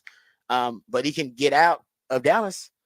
And if he leaves Dallas or demands a trade or requests a trade, then hell, man, the Cowboys, you're, SOH, SOL. Yeah. And I think ultimately that's what you need to avoid here. You don't want him to get that upset about whatever this low ball offer is, because he wants Justin Jefferson money. That's what Stephen Jones told us. That's the deal he wants. Does he deserve it? I don't know. Quarterback market, it deserves don't matter. Does it still matter in the skill position markets like wide receiver? I mean, because right now CD's saying I'm the best wide receiver in the game. I deserve Justin Jefferson money. And is that more about what he means to the Cowboys? Because he does mean a lot to the Cowboys. Yeah, he's everything to the Cowboys. So like I said, I don't know how the Cowboys are going to handle it. I think they might end up having to give him Justin Jefferson money, or give him ridiculous guarantees. Yeah, I just don't. Just a couple. Like, you built your roster and you built this team based on throwing the ball Dak to CD. That's what it's built on, really. Exactly. And you've got some pieces around it, but your team's built on that offensively, at least. That's what it's built on. So if you lose either one of those pieces, you might as well lose both of them. Figure something else out. Yep, agreed. And if your decision is now, well, we know that, but we don't want to lose this negotiation. I mean, at that point, then start over or sell the team, because you're just like, that's not how it works with those positions anymore. Not right. Yeah, exactly. Those two positions, that's not how it works. It's not how it works. So I get you want to win the argument, or you want to win the negotiation, and you feel that it's messy. It is. It's screwed up that you built your team around two positions that happen to become the two most explosive contract positions in there. That if you would have been building about running back right now, you'd be so happy. Or investing. I mean, you're right. Investing in tight ends and O-line, which they've also tried to do, but we haven't seen a two positions that are ballooned in value like wide receiver and quarterback ever. Yeah, and wide receiver is right now the second most important position in football. And I'm with you. I don't know where you stand. It's a great point. You've built this around Dak and CD. You can't lose either one. And you can't afford for either one to be unhappy or anything like that too in their situation. You like them to be, fully invested. In reality, you can't afford to have both of them play out their contract and walk away. Oh, hell no. That's trade them if that's the case. Yes. And so you have to make your decision. And again, we know you have 2 to 3 weeks to do it, but you really probably have a week and a half to make that decision while you're at camp before you start to get too far into preseason. You really got that time to figure out what you're going to do. By the time we get to Wednesday of where you're getting ready for your first preseason game, it feels like you should have at least made the decision.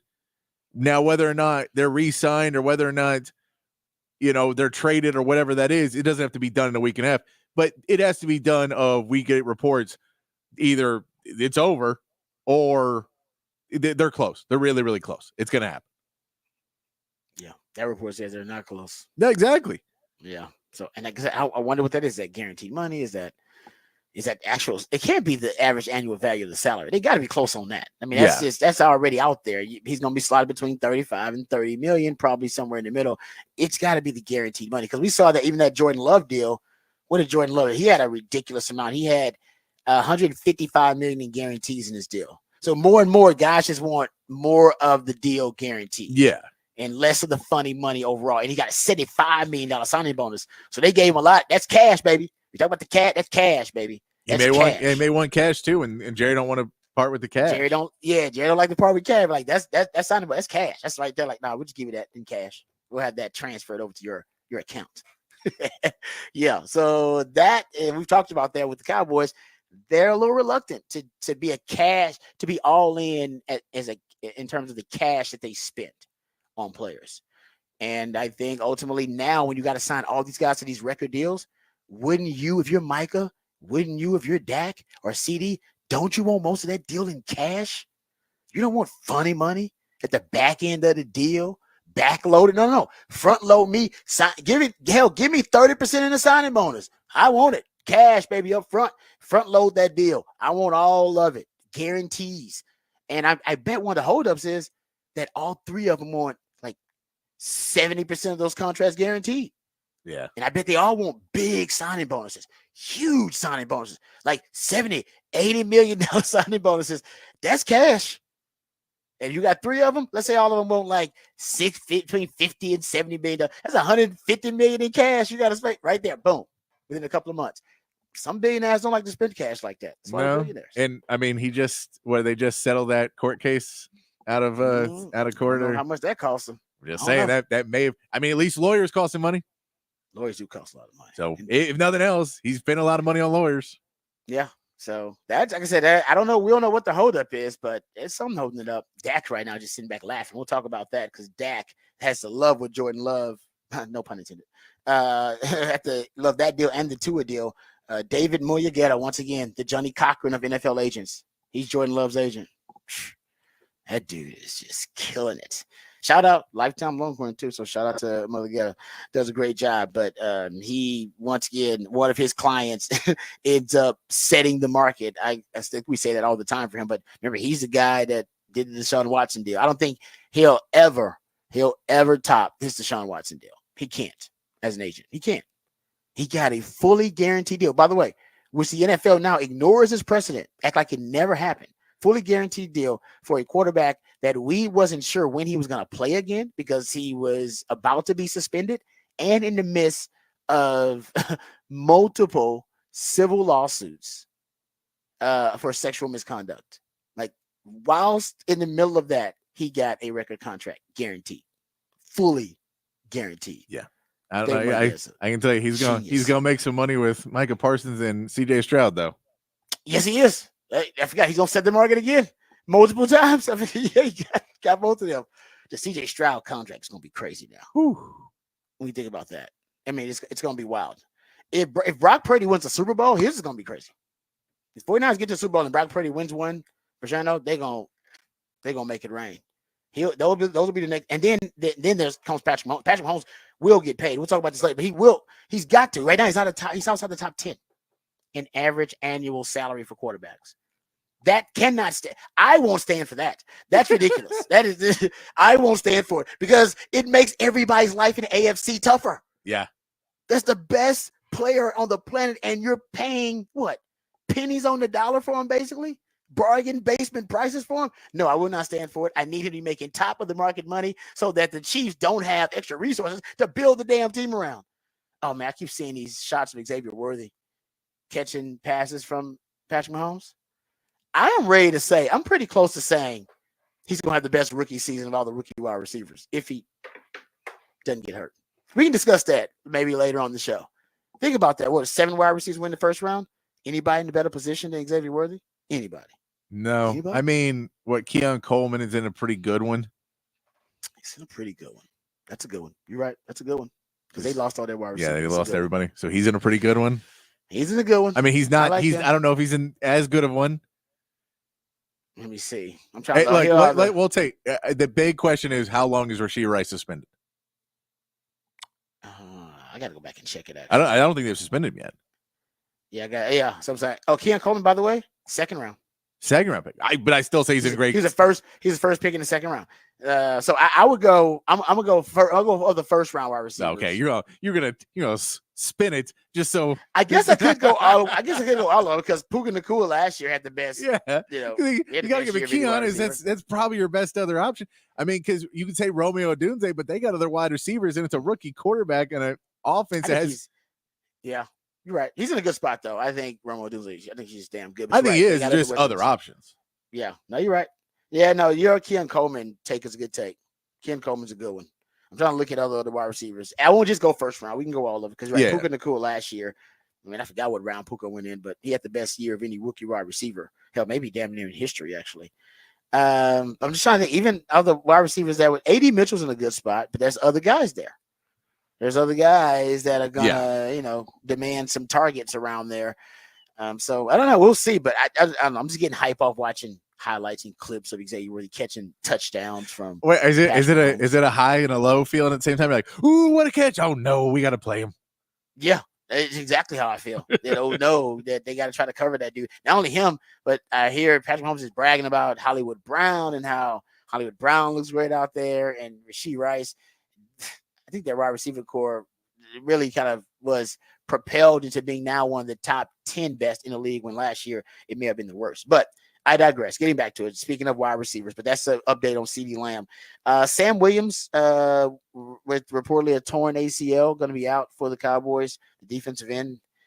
That's that's a tough blow, because I think he was supposed to make a leap this year and give them some depth on the edge. And he's a guy, I'm talking about natural pass rushers. He's one of those dudes that was a natural pass rusher. Fit more in the Dan Quinn scheme, because I think he was kind of a hybrid player at one point, that they could move around. But, yeah, I mean, Cowboys last year, one of the best pressure units, one of the best defenses in the NFL at generating pressure.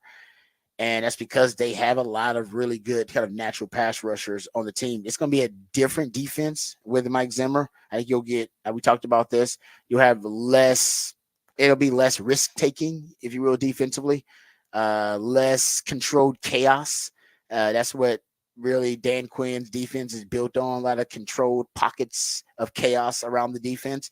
I think it'll be a more stable defense. You won't give up as many big plays. You won't make as many splash plays, force as many turnovers, and have as many takeaways as a Dan Quinn defense. So Dan Quinn gambles a lot, but it pays off for him. When he hits big, and all he's trying to get is sacks, tackles for loss, and turnovers. Those are the three things he's trying to get, and his defense is really good at generating those things. Like I said, with Zimmer, it'll be a little different, but it still hurts not having a guy like that available, Sam Williams, and you don't have a ton of depth on the defensive line.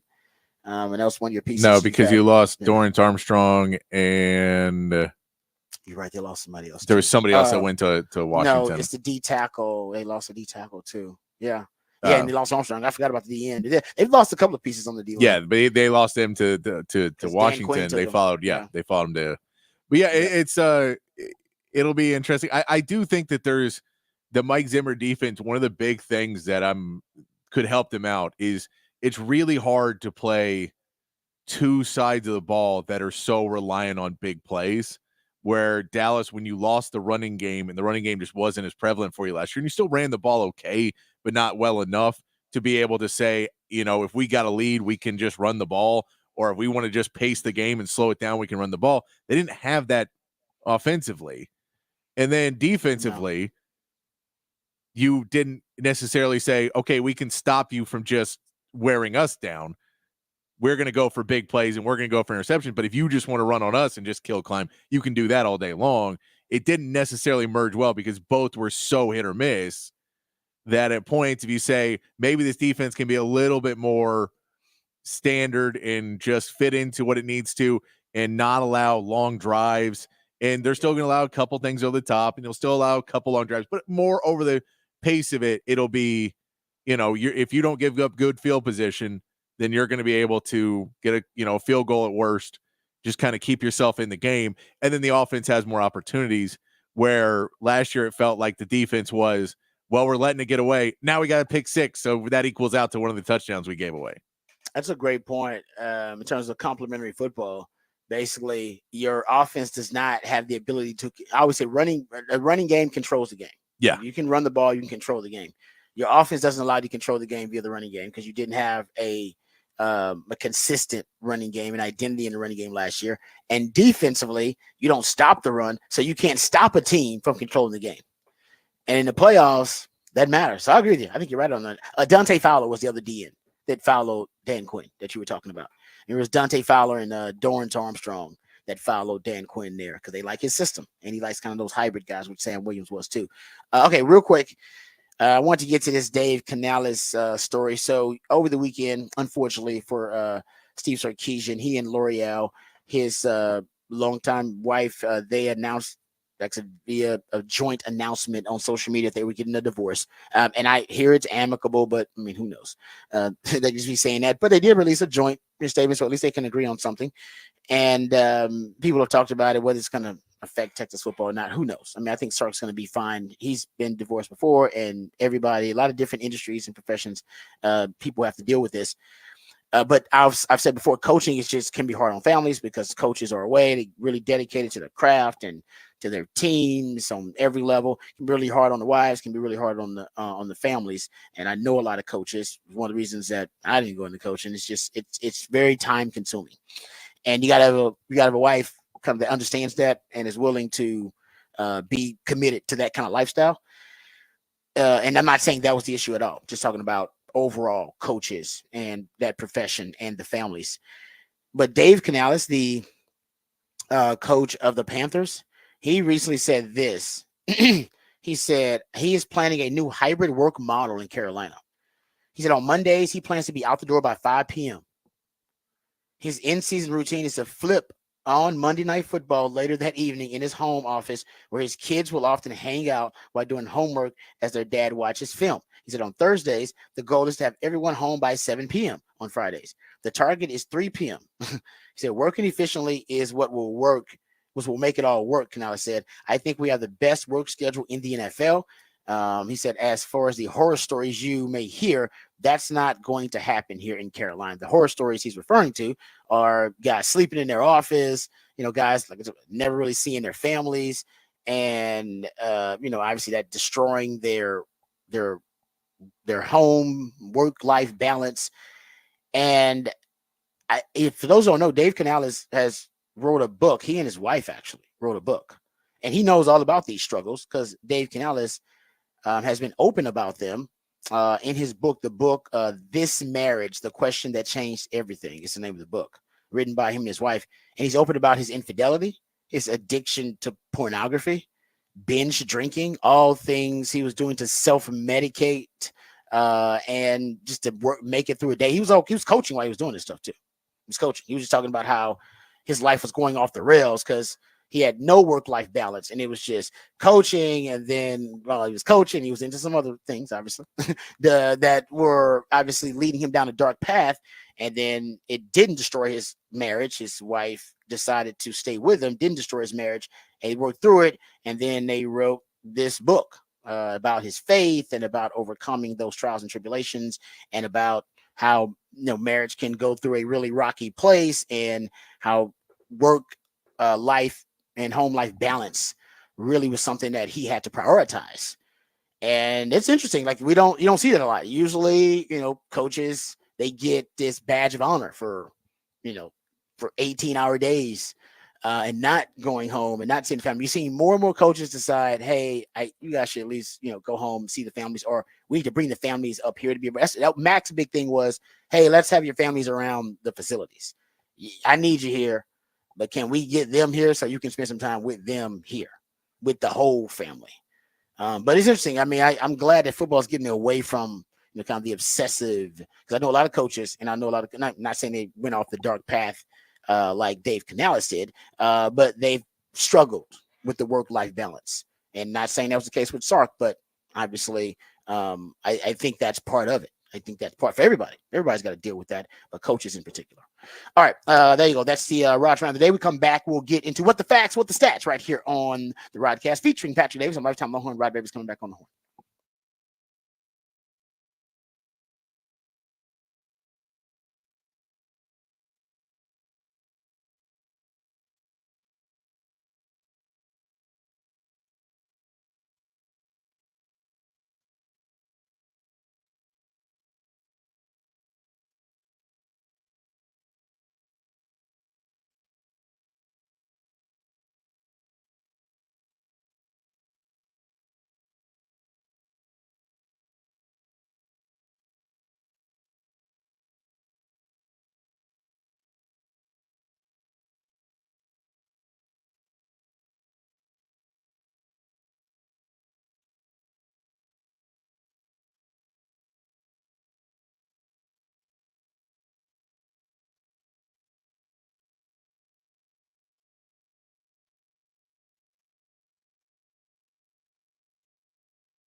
All right, to correct a stat that we brought up earlier, which was an incorrect stat. Well, it wasn't fully totally correct. Yes, wasn't fully correct.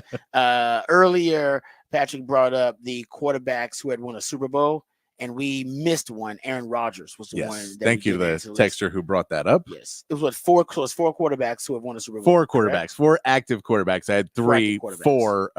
Aaron Rodgers was long enough ago that I did not see him when I was going through it. But insulted Aaron Rodgers randomly. It was just longer than I look back.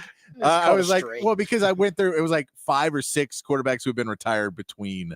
Because and so, or 5 or 6 Super Bowls in between but he'd won it. So yes, he is 4th. He is also 17th highest paid quarterback in the NFL right now. So he still fits into that because he took that pay cut with the Jets. Yes, he did. I remember that. He did take a pay cut so they could hopefully sign some offensive linemen. But he just signed his friends, though. So he just signed more of his friends. But that is so. Yes. So thank you to the texter who pointed that out. But yes, it is. There's 4 active quarterbacks. Still none in the top 10. So the stat still applies. Yes. None of the Super Bowl winning quarterbacks that are currently playing are in the top 10 highest paid quarterbacks, which means it ain't necessarily about what you've done. It's like that Janet Jackson. What have you done for me lately? That's what it seems like matters the most in the quarterback market. All right, here's what the facts with the stats. This comes from the Olympics. 12 teams. How about this? There will be 144. If you go look at it in the back, we're talking about basketball here, right? So the 5-on-5 Olympic basketball players all around the country, there will be 12 teams of 12 players each. There will be 144 total players in the men's Olympic tournament. Now that all 12 rosters have been finalized, 81 of those 144 have NBA experience. 81. That's crazy. Yeah. That's well past the record of 65 from the Tokyo Games. And how about this? When the South Sudan revealed this roster, 4 players who've played in the NBA for the South Sudan. Yeah. That's crazy. The Paris Games became the first in which all 12 teams have at least one player who played in a regular season NBA game over the previous year.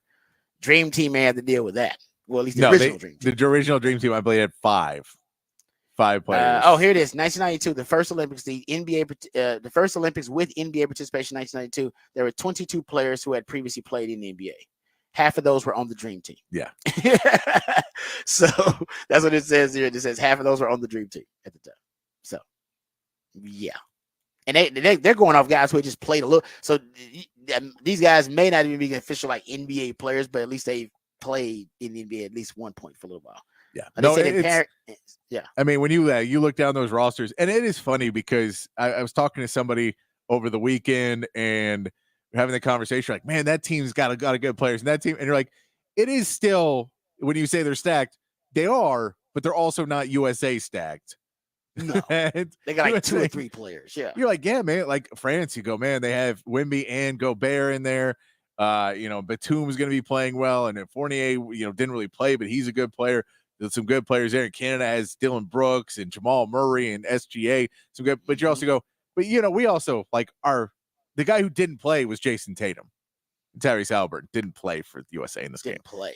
So there is something to be said. That's crazy. Of the depth of Team USA. Yeah. Didn't Jason Tatum just sign like the deal that made him the highest paid player in the league or something like that? Yeah. And couldn't even he'll get on the floor. He'll play. I know. But yeah, just to your point. Oh, and also Canada has 10 active NBA players in Paris right now. That is a record for any non-US team. And the last time Canada qualified for the Olympics in 2000, it had just 2 players on the national team that played in the NBA. Australia now has 8 active NBA players. Australia. Yeah. 8 of them, tying the previous record. So it is a lot of NBA talent internationally competing in these Olympics. France is going to be for a while now. Especially if either one of these guys steps up from this year's draft. Yeah. Zachary Risacher and Alex Sarr were the number 1 and number 2 pick. They're both French. Oh, did you see the they were trying to get Embiid too? Do you see they were booing Embiid because they were trying to get him? So Embiid has citizenship in Cameroon, France, and the US. Wow, I didn't realize that. And apparently he was gonna go to France, but then he ended up playing for the USA. And so they were booing him all game because they thought he should have gone. But I'm like, y'all don't need another center. Yeah, you don't need another big man. Yeah, you got Wemby and Gobert. You don't need a Embiid too. Hold up. So can he switch up next Olympics potentially? I don't know if you can continue to switch. Can you once you declare yourself? Can you? So there's a part of it. If one of those teams doesn't make it, I know you can switch easier. Which is if he doesn't make a team, he can. So So like Cameroon did not make the Olympics. Okay. So he would have played for Cameroon, I believe, if they made the Olympics. I gotcha. But because they did not, he played for USA. I know that was a thing with Tim Duncan that he would have played for the Virgin Islands if they had made it. So do you have to basically kind of list your the priority for you if you have multiple I couldn't tell you the exact way it is, but I know I want to play for my home country number one. If they don't make it, then it's USA. Yeah, if I have dual citizenship or whatever. Yeah, I know that was the thing with Tim was. I didn't realize that. That you try and make the Olympics and try and qualify with one team, and if that doesn't happen, then you can go to the other. Of course, yeah, Team USA will have you. I didn't realize that at all. I didn't realize that Embiid had three citizenship. I didn't realize he was in French. I knew he had Cameroon. Wow. Man, talk about a well traveled, just kind of Renaissance man. I didn't realize that. Does he speak? How many languages does he speak? Well, I'm assuming at least 3. And that's what I'm saying. Exactly. I wonder how many now we're talking about because he seemed like I don't know. I guess I didn't recognize your game, Joel Embiid. I apologize about that. All right, we come back. We'll get into some NFL news, notes, and nuggets. We'll get back to the quarterback market, which is right now ballooning at an unprecedented rate. We'll talk about that. We'll also talk about what that means for Dak Prescott. We'll dive into some Texas football conversation, go behind the burnt orange curtain, and tell you the player in the league that's getting a ton of buzz. Seems like this guy's got a really good chance to make this team. We'll get into that and more right here on the Rodcast featuring Patrick Davis. I'm Lifetime Longhorn Rod Babers coming back on the horn.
Welcome back to the Rodcast. It is a Smooth Soul Monday edition of the Rodcast. That's when my co-host, the Idealionaire Patrick Davis, he plays jams intended to make your transition from the stress-free, fun-filled, happy times of the weekend to the very stressful, very hectic work week. Probably got some meetings, got some traffic you got to deal with, probably got a conference call or two, some adulting that's probably on the list there for Monday. That can be really hectic, and you probably got a case of the Mondays on a Monday. To avoid that and to make it a smooth transition from the weekend to the work week, he has come up with a Smooth Soul Monday just to try to ease you into that work week. So we appreciate Patrick hooking us up with a Smooth Soul Monday. We also appreciate him hooking us up with the topic for the big fat poll of the day, which is pretty split now. Getting you ready for some Texas football. Patrick, give the folks the topic for the big fat poll of the day. Big fat poll of the day. Who will lead the Longhorn in sacks this season? Right now, Anthony Hill leading the way with 34% of the vote. Trey Moore is coming in second at 31%. Ethan Burke at 27%.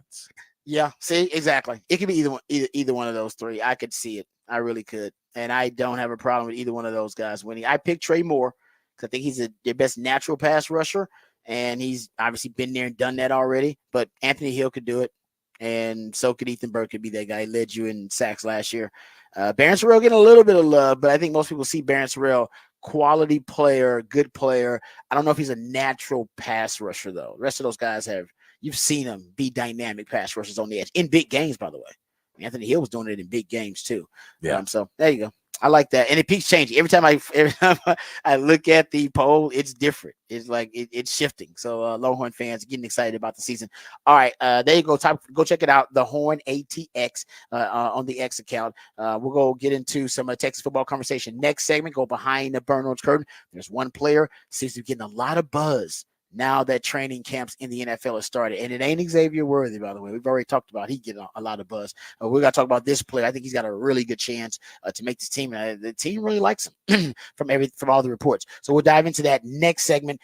This segment, though, we got to talk about the quarterback market. It has ballooned over the weekend. Two more quarterbacks got paid, Jordan Love and Tua. Both now top three in the highest paid quarterback department in the NFL. We'll talk about what that means for the Dak Prescott negotiation. Talk about really what that means for the quarterback market overall. Before we do that, though, let's take the time to get updated. Let's get educated. Let's get informed with all the top stories of the day with my man Patrick Davis and the Horn headlines.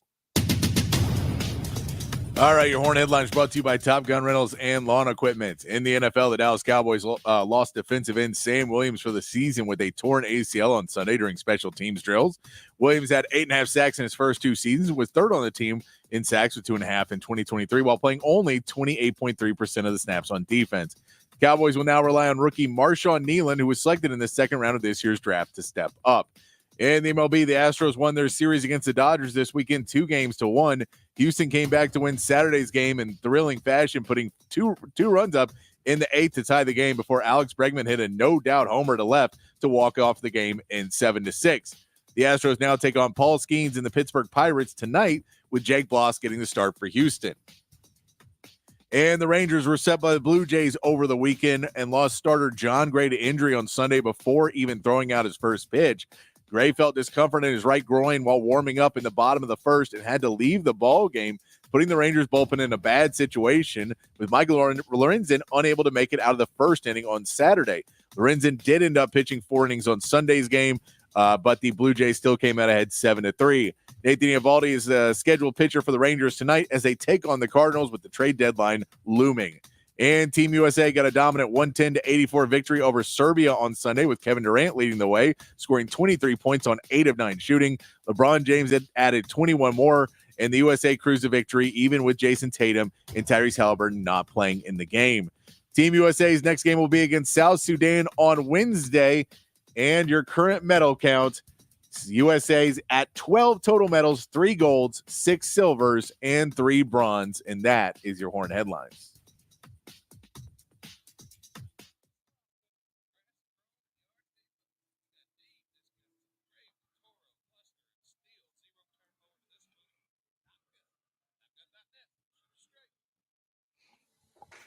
All right, thank you, Patrick, for the Horn headlines. We appreciate those. Let's get to the quarterback conversation here, because over the weekend, Jordan Love and Tua both signed new deals, extensions with their team. Tua signed a 4-year deal worth $53 million per, made him third highest paid quarterback in the league. And Jordan Love signed a monster deal, 4-year extension worth $55 million per, $75 million at signing, and $155 million in guarantees. And now your highest paid quarterbacks in the NFL, you have 3 players now tied for the top spot at $55 million per year. That's Jordan Love, who just signed, Trevor Lawrence, who recently signed as well, and Joe Burrow, who's been at the top of that list for a while now. And then you have Tua sliding in, 4th highest paid QB, $53.1 million per year. Jared Goff is at $53 million per year. He's 5th. Justin Herbert is 6th at $52.5 million per year. Lamar Jackson is 7th at $52 million per year. Jalen Hurts, 8th at $51 million per year. Ladies and gentlemen, keep this in mind. Speaking of Jalen Hurts, that Jalen Hurts 15 months ago, in April of 2023, he signed a deal that made him the highest paid QB in the league. He is now 8th, 15 months later. That's how rapidly this quarterback market is exploding. Number 9, Kyler Murray signed for $46.1 million per year deal. It has him 9th, and then Deshaun Watson 10th. We just talked about David Muyugeta getting him that fully guaranteed deal, and he's 10th, making $46 million per year. So now it's official. Patrick Mahomes is easily the best bargain in all of major American team sports. There's no question about it.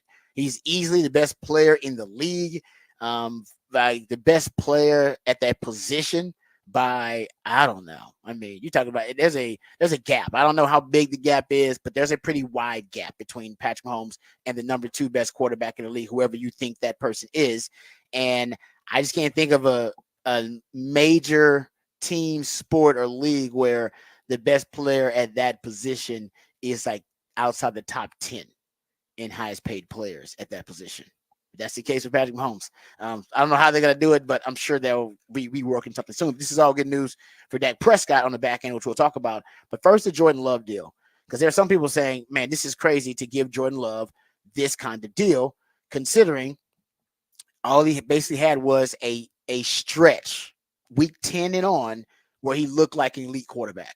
Prior to that week 10 stretch, 59% completion percentage, 6.6 yards per attempt, 12 touchdowns, 8 interceptions, 81.9 passer rating. It just looked like, all right, like the Packers, they got a guy who could be a starting quarterback in the NFL, but is he a star at quarterback in the NFL? Oh, starting quarterback, that's easy. Star at quarterback. That's what the Packers are used to. That's why they traded the first-round pick and got Brett Favre, star at the quarterback position. That's why they drafted Aaron Rodgers with a late first-round pick, star at the quarterback position. So was he just going to be a starter or a star? And then week 10 on, he went from starter at the quarterback position to being a star. And he was, kind of learning to be a game manager. And people always want to knock game managers. Oh, man, a game manager, quarterbacks think of it like a slur. And it's not. It's just a cycle in the quarterback, developmental cycle, or their circle of life, if you will, as a quarterback. You have to become a game manager at one point. You can't skip the step. Now, some guys, they breeze through the game manager steps so quickly that you would think, oh, he was never a game manager. Like, yeah, at one point he was. It may have lasted a couple of games for him where he just didn't transcend it into being from a game manager, being a game, maybe a skilled signal caller. And at one point, you become a game executive. Then you can run the damn offense yourself. I can run it. I'm from a game manager. I'm a game executive. I can run this thing myself. I don't necessarily think you're there with Jordan Love, but he looked like that week 10 on. He looked like someone who was a game executive. Here's the stats from week 10 on. And this includes the loss to San Francisco in divisional round. He went from 59% completion percentage to 67.9% completion percentage. He went from 6.6 yards per attempt to 7.8 yards per attempt. Went from 12 touchdowns to 25 touchdowns. In week 10 on, he had only 5 interceptions as opposed to 8 interceptions from weeks 1 through 9. And that passer rating was 81.9 in the first half of the season, but a 107.7 in the second half of the season. So there's no doubt, different quarterback. The way he handled pressure a lot better. He was better in play action. He was better at all levels, period, in the second half of the season. That's what you're paying him on. And I think ultimately for the Packers, it's the Jordan Love, watching his ascent and watching his developmental rate second. And by the way, beating the Cowboys, that helped a lot too on the road in terms of maturity as a quarterback. So he peaked at the right time for him. But ultimately, this is the Packers. They're investing in their system. They're investing in their process. They know now that it works, and they're willing to pay Jordan Love now with the expectation that he'll flourish even more so in their system, because now they've been able to replicate it multiple times. Right? They did it with Brett Favre. They're like, oh, this is pretty good. We traded for a quarterback first-round pick, and it worked out for us. All right, Ken, let's invest another first-round pick in some way in a young quarterback of the future. And they did it with Aaron Rodgers, and it worked. And they're just like, all right, let's invest another. It's working. Let's invest a first-round pick in a future franchise quarterback. Let's take our time. Let's not even we don't be rushed into it like everybody else. Everybody else who's picking a quarterback, they have to pick their quarterback of the future right there of that crop, right? They have no choice. The Packers, because they're always being proactive, well, they take their time. They make that decision without a lot of pressure on them. And you could argue teams, that they miscalculate more oftentimes than not that position, not only because it's tough to evaluate, tough to develop, and, arguably in sports, period, the overall hit rate of quarterback is probably the lowest among a lot of key positions, period. But the Packers have found a true and tried method. And I think it starts with their overall healthy organizational habit of acquiring quarterbacks. They've always been like that. Ron Wolf famously said, he's the Hall of Fame GM for them, famously said, I would draft a quarterback every year if they let me. They won't let me, so I do it every other year, basically. Every time they give me a chance to draft a quarterback, I draft one.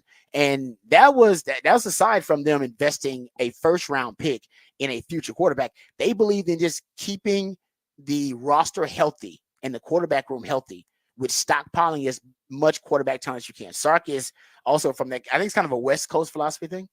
It's kind of a West Coast thing, like, no, we're going to stockpile quarterbacks as much as we can. So going back to, even in the Favre years, right? They traded for Brett Favre, first-round pick. But even in the Favre years, the backups were Mark Brunell, Matt Hasselbeck they were bringing in. They had Kurt Warner in there in training camp in 1994. Right? Like I'm stockpiling. They're just like, no, let's identify quarterback talent. Let's go stockpile. Let's go get it. Always looking at it. And then you go look at it, back then, like I said, even with Brett Favre, and they've had the most stable quarterback room in the NFL. But look at all the really good backups they've had because they stockpile quarterback talent. Ty Detmer, Mark Brunell, they drafting guys like who you've never heard of just because they have philosophy of stockpiling quarterbacks and drafting them. Kyle Walkets, Ron Makata, Aaron Brooks was a part of that organization. Remember Aaron Brooks from back in the day? Matt Hasselbeck, we talked about. Even during the Aaron Rodgers years, Ingle Martin, the guy they drafted. Remember Matt Flynn, Brian Brom. Remember that guy? B.J. Coleman, Brett Hundley. Remember that guy? And then Jordan Love. They're always going to keep drafting them. They're going to keep drafting quarterbacks. It's a healthy organizational habit, number one. But then, aside from the healthy organizational habit of always acquiring quarterbacks, because you can flip them like a house, number one, and trade them, right? The Patriots are proving that. We can just trade them because other teams are looking at them because everybody's always looking for a quarterback. You can have your insurance policy. And I always say with the quarterback position, you want to be fully insured. You don't want just liability. You want to be fully insured because your backup quarterbacks, the last 2 years, we've seen more starting quarterbacks than any 2-year stretch in NFL history. And with them adding an 18th game, you're going to need more quarterbacks. So you need an insurance policy. You can be a guy you can flip like a house, right? So there's value there. Developmental project, who you never know who's going to be your next great quarterback you develop in your pipeline. And so there's so many different ways and reasons to acquire a quarterback and ways to do it. And the Packers have exhausted all those different avenues trying to bring in a quarterback. So hell, guys, Taysom Hill, I believe, was Taysom Hill with Green Bay first? You gotta go check that out. I'm telling you, Green Bay, you gotta go look at what Green Bay does. quarterback wise. And no, I think Atlanta's trying it right now. They're trying to do something close to it, but they're going to fail. Well, they're not going to fail. They're just not going to do it as well as the Packers, right? They're amazing as an organization when they do that. Am I wrong about that, Taysom Hill? Yeah, he was originally on the practice squad. Yeah.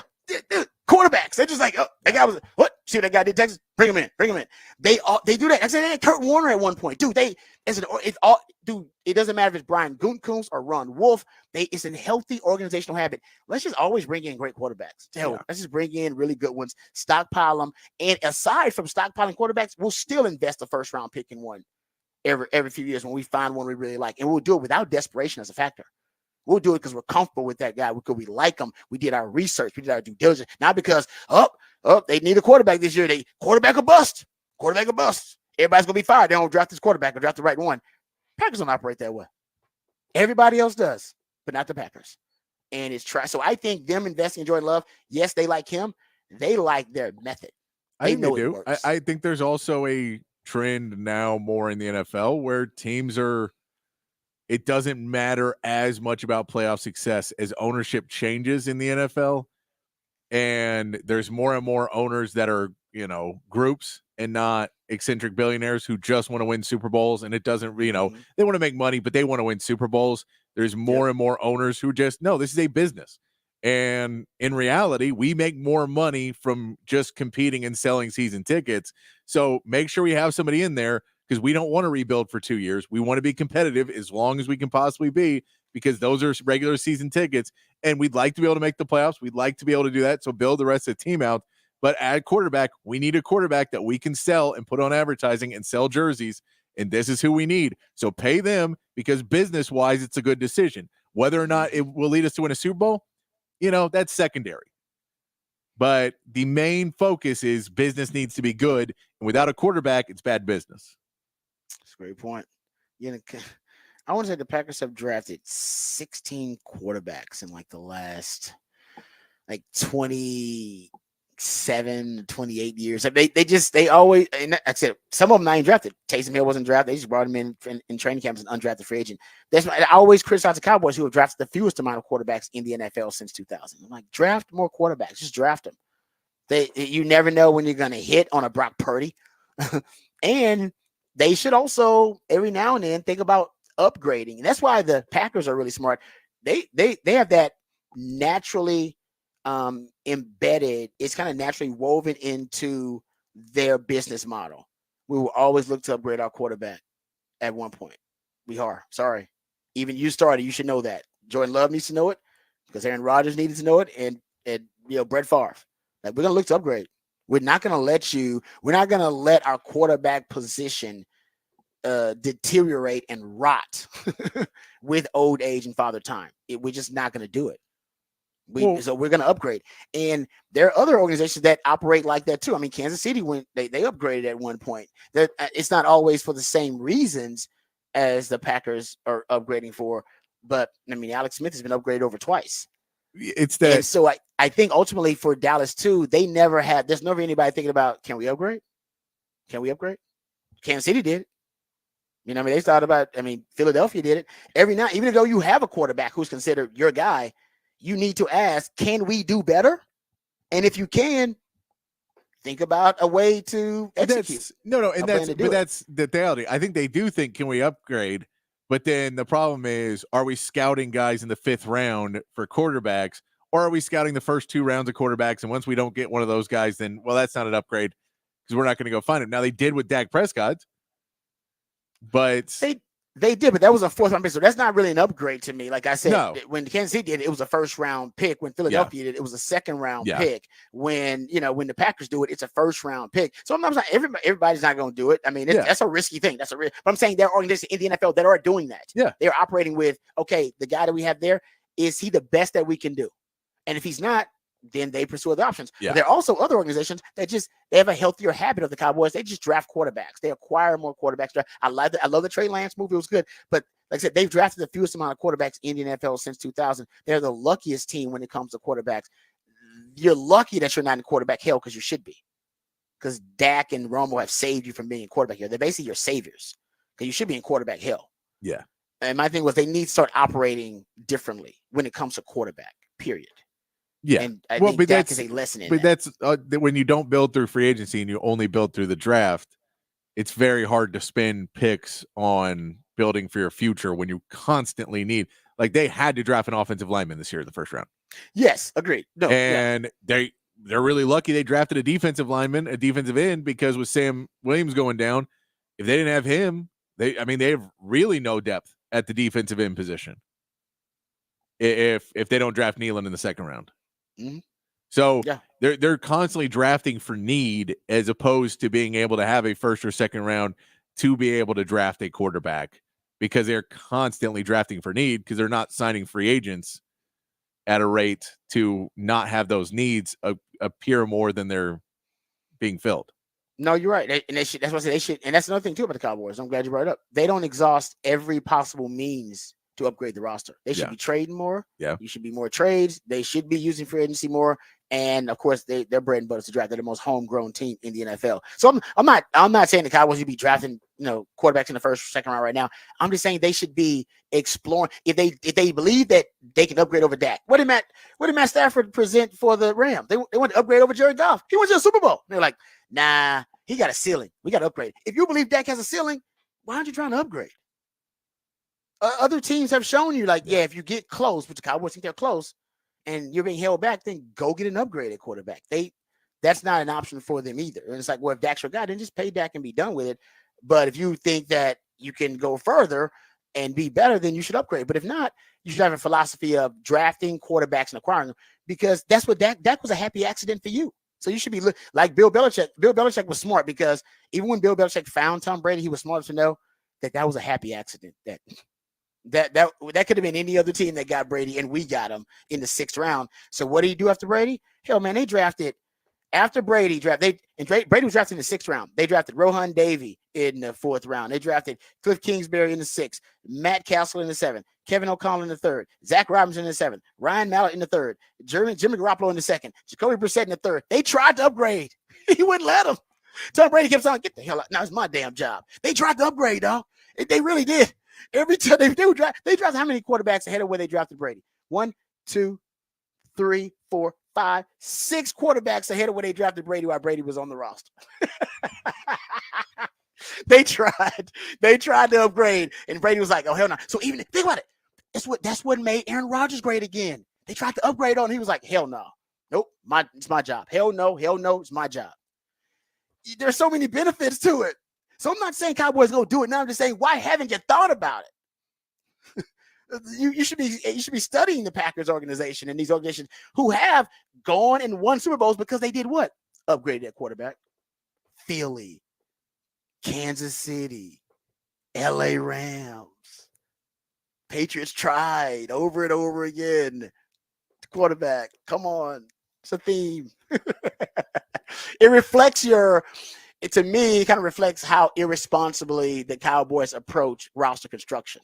Yeah. You got these really good organizations. They're like, no, quarterback, man. We got to focus on quarterback. Let's get it right. And the 49ers tried to get it right. They tried to upgrade. Trey Lance supposed to be the upgrade. Didn't work out. All right. But you know what saved them? Drafting QBs. They drafted Purdy. I don't know what the hell the Cowboys are doing. Strange. But I like the Trey Lance move for them, and I think they need to pay Dak. But my point is, I think they can be more proactive when it comes to the QB position. Tua is interesting too, because Tua got paid, I think Tua's getting paid because him and Mike McDaniel have already established this system around Tua and Tua's really unique skill set. Tua has a really quick release. Tua's anticipatory ability is off the charts. And I think now they've built and constructed the team with the piece around him, Jalen Waddle, Tyreek Hill, all the speed in the backfield. They don't want to start over again. It's like, no, that's no. And Tua's farther enough along. They believe they can take his game to another level. I'm not sure if there's another level for Tua. Maybe there is. I'm not sure if there is.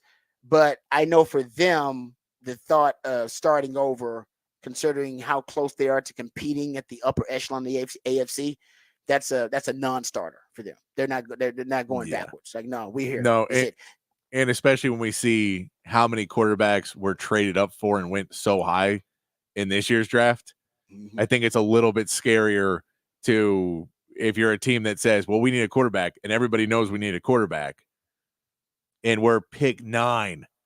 Is someone going to fall to 9? Or is everybody going to trade up? And 6 quarterbacks will go before 9 now. So I think it's even harder and harder to rebuild around a quarterback if you're going to not go all in and say we're just going to tank for a season and we're going to go try and get the number 1 or number 2 pick and we'll be able to get our guy then. It's just harder and harder to get somebody, or else you end up with Bo Nix, and you can say you wanted Bo Nix, but you probably would have rather had one of the top guys. Yeah, I agree with you on that. Yeah, you can say here's the guy we were looking at the whole time. It's like, you were looking at Bo Nix the whole time? Oh, really interesting. Now I'm with you on that. That's because it's scary to be. That's why the Cowboys, the thought of the unknown being without Dak, I think is much more troubling than dealing with paying him top of the market quarterback value, which is why I think a lot of these teams like the Jags and like the Miami Dolphins, like you said, they get the deal done. They're like, no, man, we're just happy to have a QB. Yeah. It's dark days out there to be in QB hell without a quarterback, man, because you never know when you're going to find one. And you're like, oh, man. And I would say the Texans actually got kind of lucky because we weren't sure the Texans were going to find one so easily, and it happened. They cashed in. And think about it. It could have been Bryce Young, though, guys. And now I'm not saying Bryce Young is a bust, but right now CJ Stroud and Bryce Young look like they're from they're playing in 2 different universes in terms of their skill set. Okay, so there you go. Dak, good news for Dak, though. Dak's going to get $60 million, period. There's no way Jordan Love, Trevor Lawrence they can justify $55 million with what they've accomplished. And Dak, getting lowballed, I think Dak gets $60 million. I think he's asking for something close to that. And now I see why Adam Schefter, Louis Riddick are both saying he's going to get more, 60 plus million. North of 60 million, I think is a term that they use. So, Dax, I don't know what's taking so long, though. Maybe they were waiting on this. But it is interesting now that Patrick Mahomes is out of the top 10. Guys like Matt Stafford outside, as you pointed out, Patrick, in your stat, none of the Super Bowl winning quarterbacks are even in the top 10 on this list. So it ain't about playoff success. So y'all saying, well, Dak ain't won a damn thing in the playoffs. Why you going to pay him? Guys, it ain't about playoff success. Go look at the list. The list is not the guys who've gone and made the best postseason runs. That's not what the list is about. Matter of fact, I'm probably going to go through and try to get the playoff. To get the playoff record of all these quarterbacks because it ain't great. No, right? I think I know Rich Eisen had a stat about it recently. I'm gonna go do that. It wouldn't be hard. I'm gonna go do that actually in one of the breaks because actually, who may have a decent record on here is Jared Goff. Right? Jared Goff went to a Super Bowl, made a run last year. His playoff record might be pretty damn good. Joe Burrow, maybe. But I know Tua's is not great. Trevor Lawrence is not great. Jordan Love just got there. She's probably 1-1. Jalen Hurts probably is good when he's in top 8. Lamar Jackson's isn't great. I know that because we talked about that last year, or at least last football season. Justin Herbert, has he been to the playoffs? Maybe once. Not much. Kyler Murray, that ain't great. Deshaun Watson, I mean, that's not a great playoff record. Yeah. So this is Rich Eisen put this out the other day.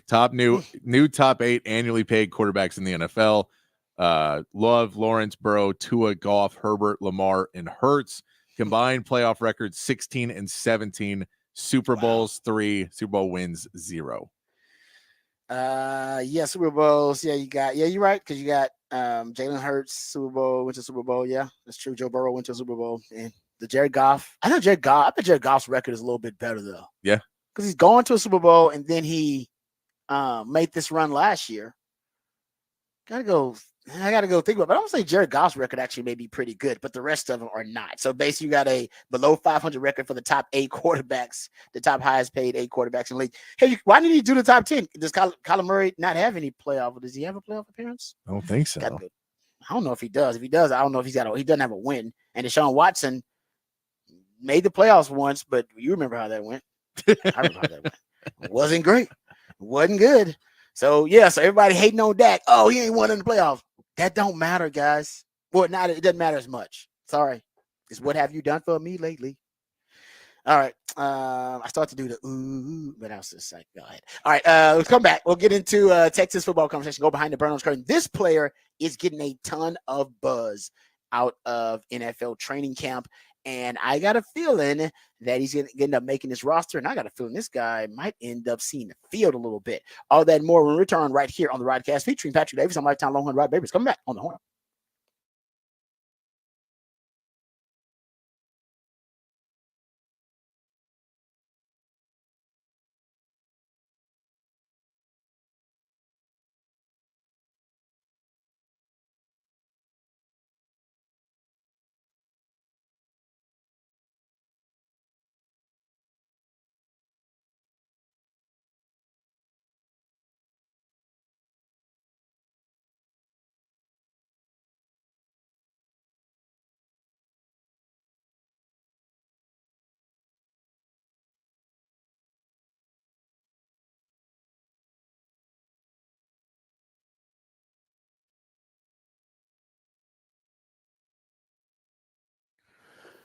Hey, what's up, folks? Lifetime Longhorn Rod Babers here. Let me tell you about my favorite dentist, the best dentist in Austin. Matter of fact, when people asking me, do I know a good dentist? I say, no, I know a great dentist, the best dentist, Dr. Greg Eckert and his wonderful team. I owe them a huge debt of gratitude. I went there initially for a teeth cleaning, just a routine checkup. During that checkup, because they're so thorough, they found that my wisdom teeth were growing in sideways. Yeah, it was on the verge of being an absolute disastrous situation for me.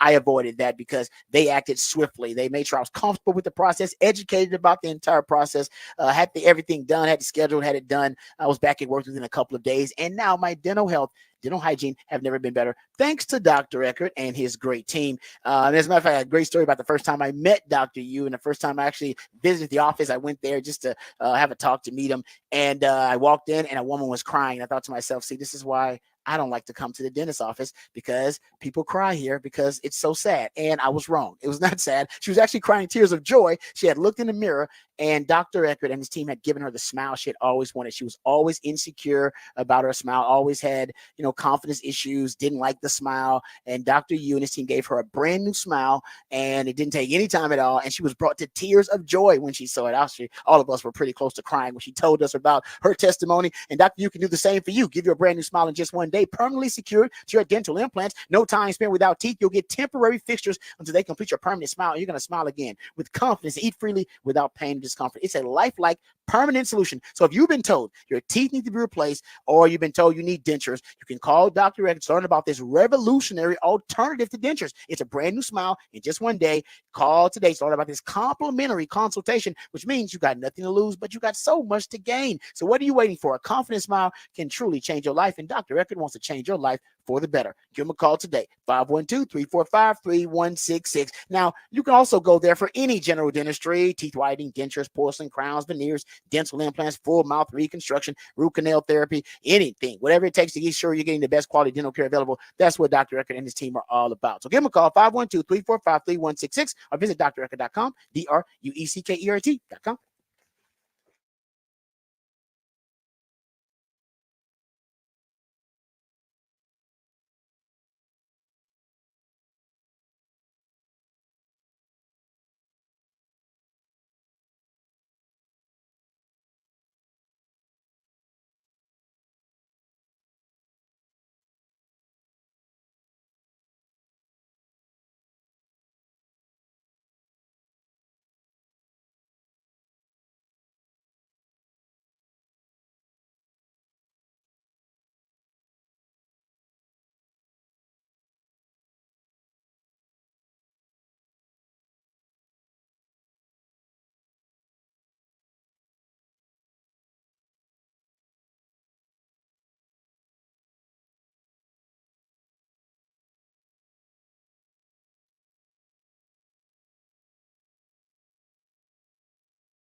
All right, welcome back to the Rodcast. Time to get into some Texas football conversation. Texas football, actually, we're starting up training camp this week, and I believe the coordinators are going to be made available to the media. So we don't talk to PK during the season. And I think the only time that the coordinators are available is right before the season starts, right before training camp, right now, and then I think one time like after the season, like bowl game prep, basically for the bowl game. Yeah. So we don't talk to the coordinators a lot. That's just Sark's philosophy. I think he got that from Nick Saban. It's kind of a Nick Saban thing. So it'll be interesting to see what PK, Jeff Banks, who just got married. So congrats to Jeff Banks, just coming off his honeymoon. He might be in a really good mood. And Kyle Flood have to say at the media availabilities they'll have this week. Also, we'll get into some football conversation. We'll probably jump into it tomorrow. I've been doing some more deep dive about the SEC and about Texas transitioning into the SEC. And will the SEC have to adapt to Sark, or will Sark be adapting to the SEC? That's kind of the question I'm trying to answer. So we'll dive into that a little bit later on this week. Hopefully it is the former. But let's get to a Texas football topic here. It's about a player in the league. And I've been trying my best to scrape together training camp reports about players, especially if something stands out. And I found 2 training camp nuggets about Jordan Whittington. The Rams really like Jordan Whittington. They really like him. This comes from, and he's got a really good chance to make that team. And if he doesn't make the team, he's definitely going to make the practice squad. Like it's a no-brainer. He's going to make the practice squad, but he could actually make the roster. Now, that's going to be the challenge for him. Can he actually make the roster and crack the depth chart for the Rams? And remember, they've expanded the practice squad, and guys can stay on the practice squad longer. I wish these rules were there when I was still there, because I probably would have made a couple of more practice squad, picked up a couple of more checks, and had a chance to extend the career. But here's what Charles Robinson, and he obviously is covering training camp. He's covering the Rams, and I think he's actually touring around different training camps around the country. And he's giving his synopsis on the Rams training camp and what he observed. And he's just going through different bullet points. Here's his second bullet point. And here's the blurb here. He says, 6th round wideout Jordan Whittington won't replicate Puka's breakout rookie year, but long-term development, Deebo Samuel-esque tools. I know. Yeah.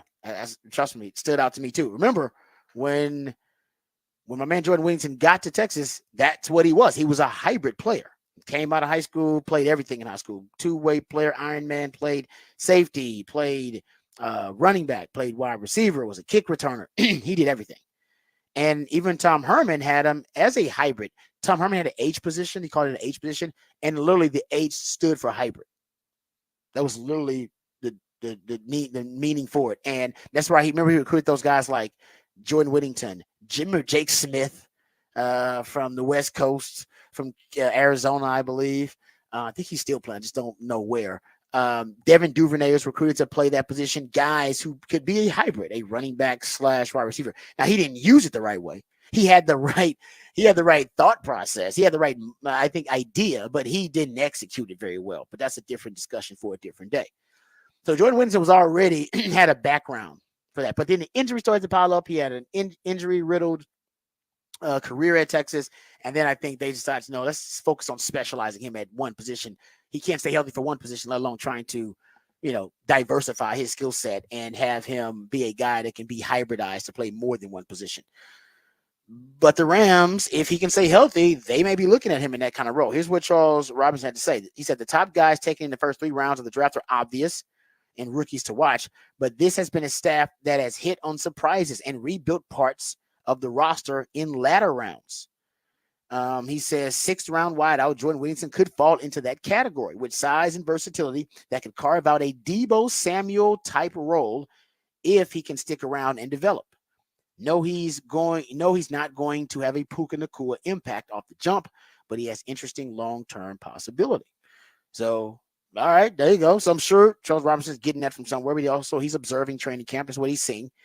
But how about from a player in the wide receiver room with Jordan Whittington with the Rams? This comes from Cooper Kupp, who I assume is the leader of that room. He's the OG there.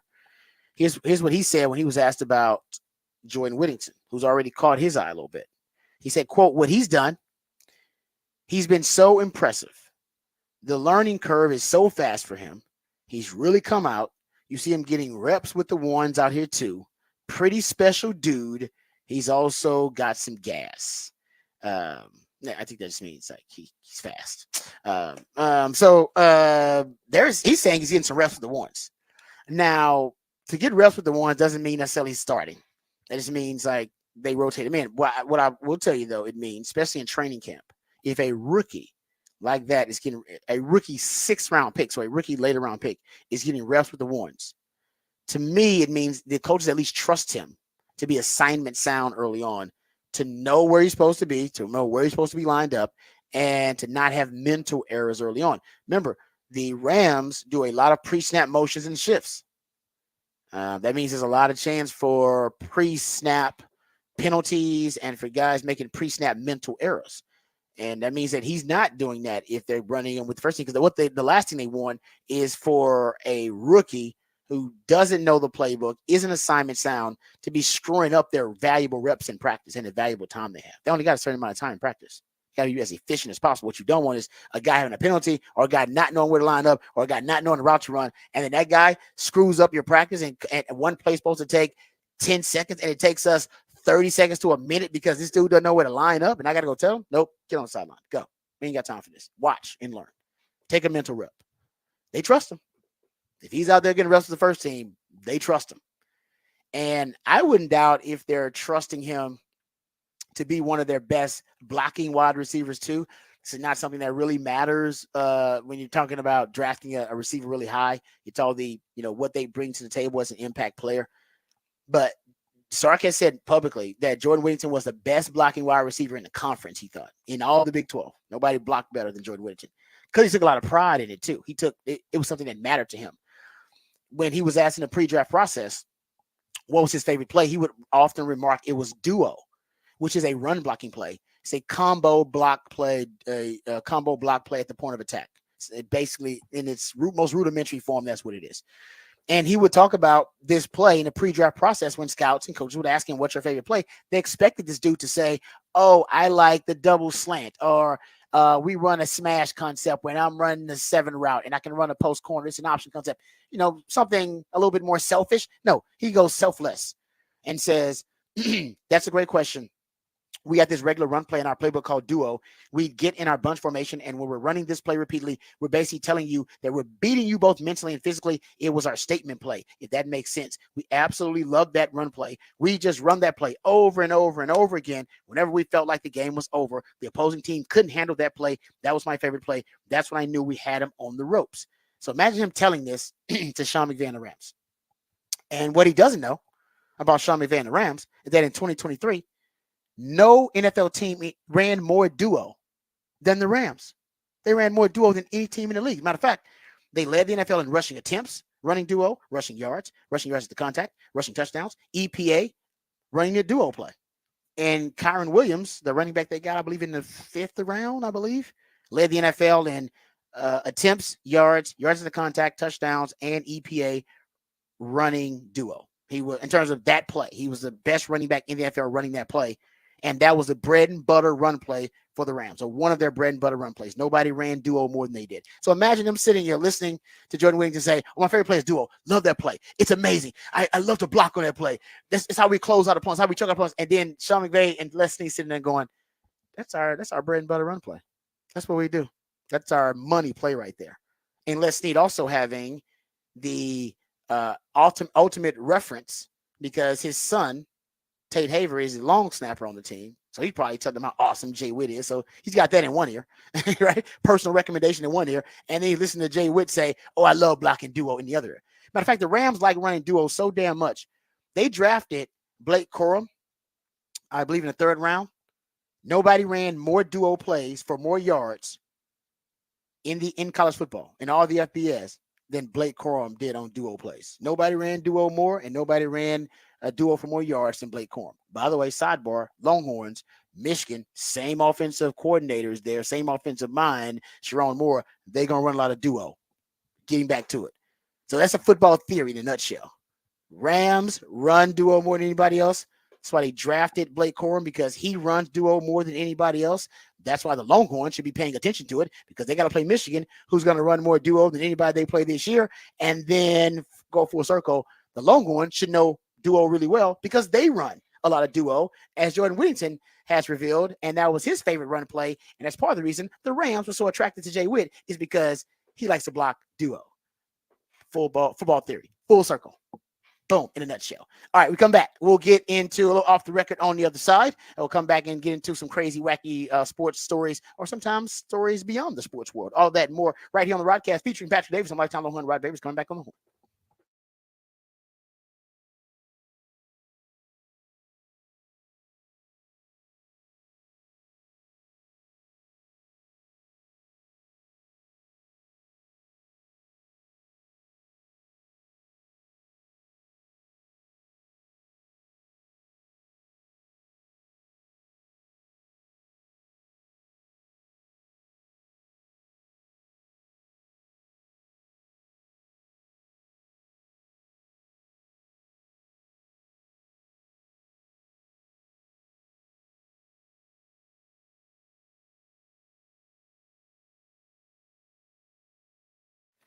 Hey, what's up, folks? Lifetime Longhorn, Rod Davis here.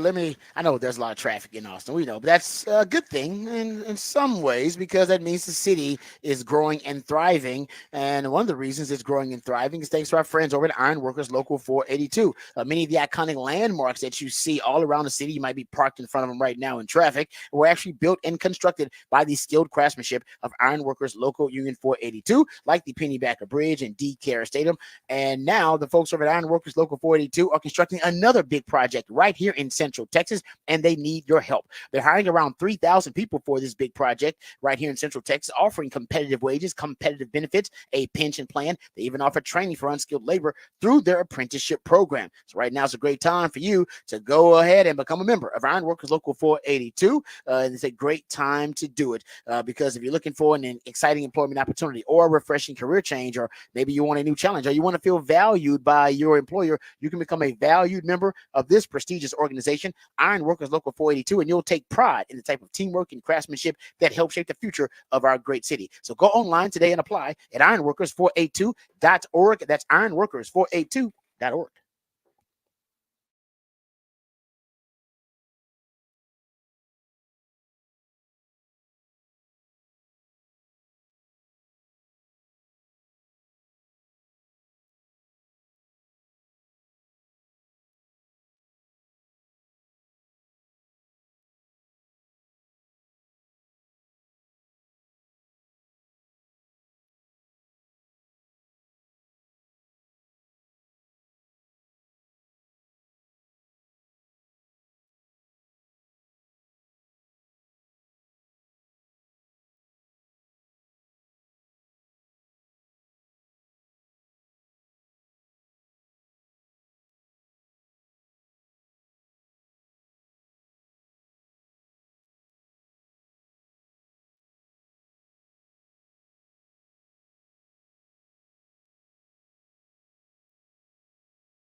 All right, welcome back to the Rodcast. Time to get into some off the record conversation.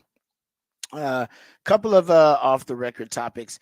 I've gotten into the Marvel comics movies. A lot of people have. I know, Patrick, you don't watch a lot of the Marvel movies, but it's like a huge franchise It is now. I very can't even big. keep up with all. I can't even keep up with all of them. Honestly, it's a little too much going. It's overkill. Let's be honest. It's too much. Is that the new character? Well, they have now. Get it? It's overkill. Sounds like a. Oh, like, well done. sounds You're like right. It actually does sound like a character. It Yeah. probably is. Honestly, Probably, I ain't yeah. gonna lie to you. I'm not enough, but good job there. But apparently, this is how you know they may have too many damn movies in the franchise, because now they're starting to recycle like actors. Yeah. Robert Downey Jr., who of course was Iron Man in all of these, in a lot of the movies in the series, he's now gonna be Dr. Doom. Robert Downey Jr. Yeah, I saw that. But wasn't the guy who was Johnny Fury Captain America? Oh, what are you talking about? The current actor? Captain America? Yeah. Johnny Fury. You're talking about in the Fantastic Four? Yeah, right? Same guy? Yeah, I think you're right about that. Yeah. Is Fantastic Four, is that Marvel? I don't know. I mean, Dr. Doom's Fantastic Four, right? Okay. Yeah, I'm just trying to. I trust me, I get them mixed up. So I feel like they're the same. There's Avengers in different Fantastic Four. It's just like an alt. So yeah, I think we're in the multiverse. Yes, you're right. The multiverse is a thing. That's why you got different. You're right. It's a thing. So this is okay. You're probably right about that. A lot of people are upset about this. Like, I know there was another one too that I read that he was two different guys in there as well. Okay. So yeah, it's just like I said, you can't. You gotta be some young actors got to be upset about this. And I was like, dude, because you get on one of those movie franchises and you're set. Like you get one role on them, and they basically they cast you for or at least they sign you for 8 pictures because they need you for all the damn pictures. So you want that role, and they're like, Robert Downey, you got the role as Iron Man and got in 6 movies, and now you're gonna be Dr. Doom and getting another 6 movies. Like, bro, can you spread the love here a little bit? Do you need it? But that's kind of my thing. That's why I was a young actor. I'd be upset. I think they casted because I don't, other than Pedro Pascal, I don't know anyone else who's actually part of the Fantastic Four. No, they didn't. Yeah, because it was Jessica Alba was one. No, but I'm saying the new one. Oh yeah, the new one is way different than I don't know. So Dr. Doom is the biggest name actor that's in it, and then Pedro Pascal would be the second biggest name.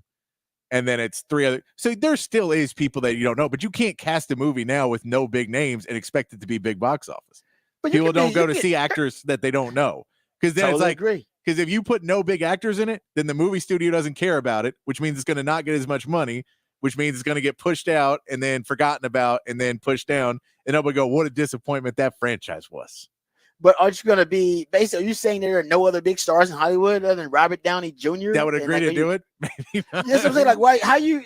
There's got to be some other big stars out there that could have done it. I think they lazy or. I think they said, you know who one of our biggest stars in the Marvel universe was? Robert Downey Jr. And then we killed his character off. So how do we get him back? Wow, we have a new character. I guess they just really liked Robert Downey Jr. But he's great. He's awesome. Yeah. I just wonder if.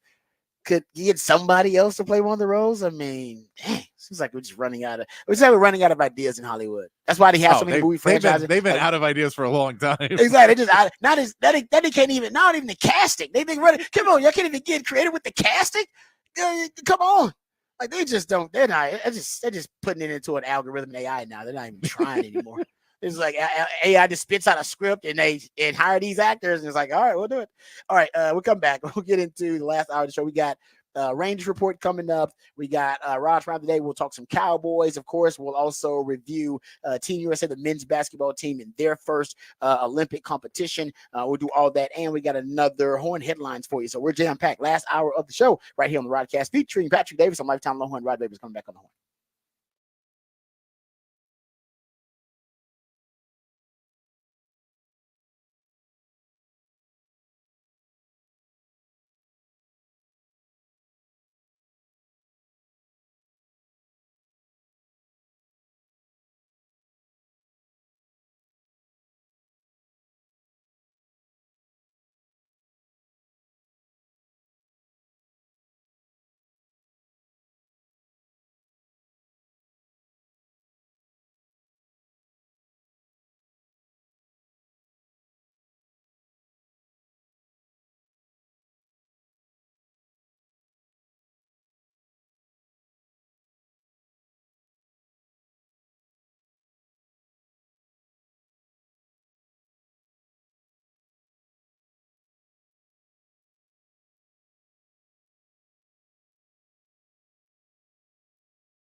Welcome back to the Rodcast. It is a smooth soul Monday edition of the Rodcast. That's when my man Patrick, the co-host and the ideationaire here on the show, he comes up with all the musically themed days of the week, but his intention is to make your transition from the stress-free, fun-filled, happy times of the weekend to the very hectic, stress-filled, and very I'd just say just disappointing, sad, sometimes depressing Monday. Try to make that a smooth transition for you. That's what the Smooth Soul Monday is all about. So we appreciate Patrick always hooking us up with the music theme days of the week. Also, we appreciate him hooking us up with the topic for the big fat poll of the day, which is up right now on the X account at the Horn ATX. Patrick, give the folks the topic for the big fat poll of the day. Big fat poll of the day. Who will lead the Longhorns in sacks this season? We put up there Trey Moore, Anthony Hill, Ethan Burke, and Barron Sorrell. Right now, Trey Moore has the lead at 36% of the vote, Anthony Hill at 31%, and Ethan Burke at 23%. Okay, yeah. I think it could be either of those three guys. It really could. I could see it being those. I'm going to go with Trey Moore because he's the best natural pass rusher right now on the roster.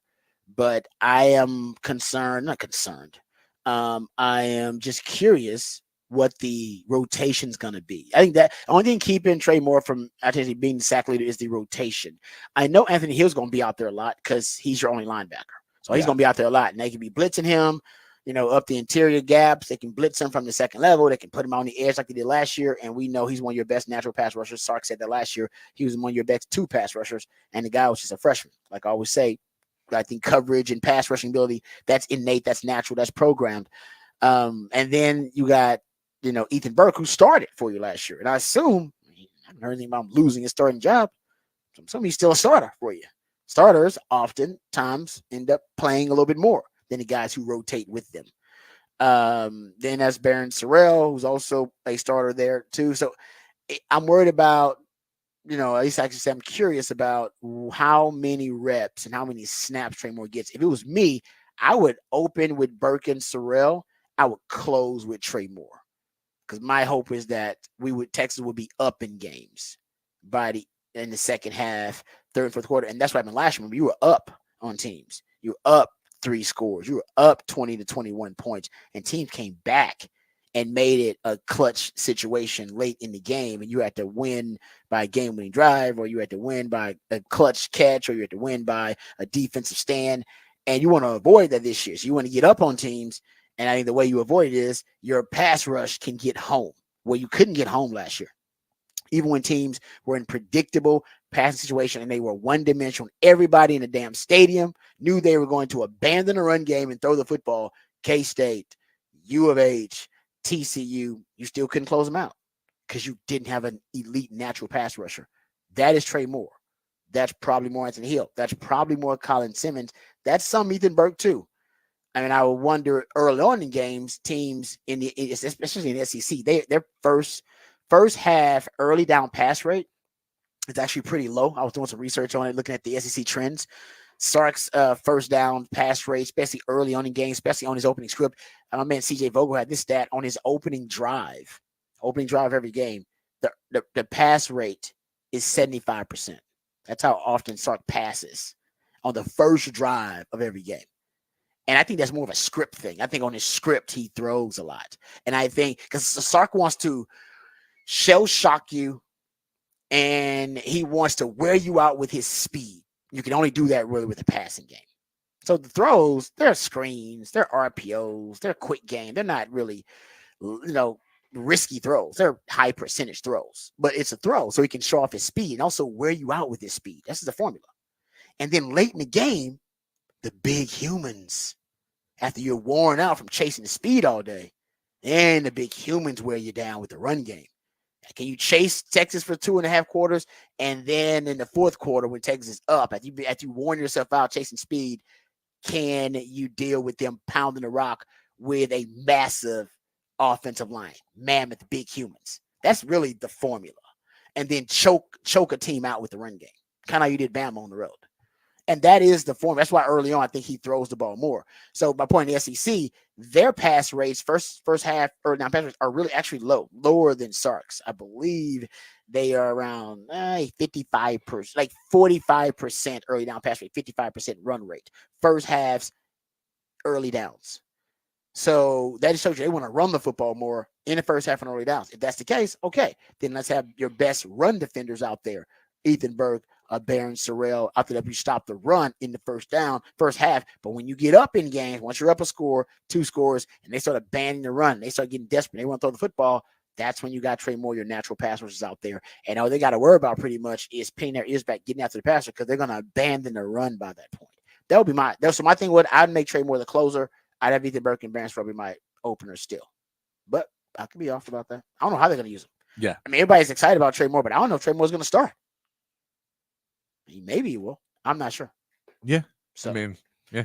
It depends, too, of, what they're going to end up doing, what downs PK wants to attack on and who he's going to have it on those downs, because even if Trey Moore starts, but they're playing more run defense on first and second down, and then they start blitzing a little bit later, and then he's on the bench, then, I mean.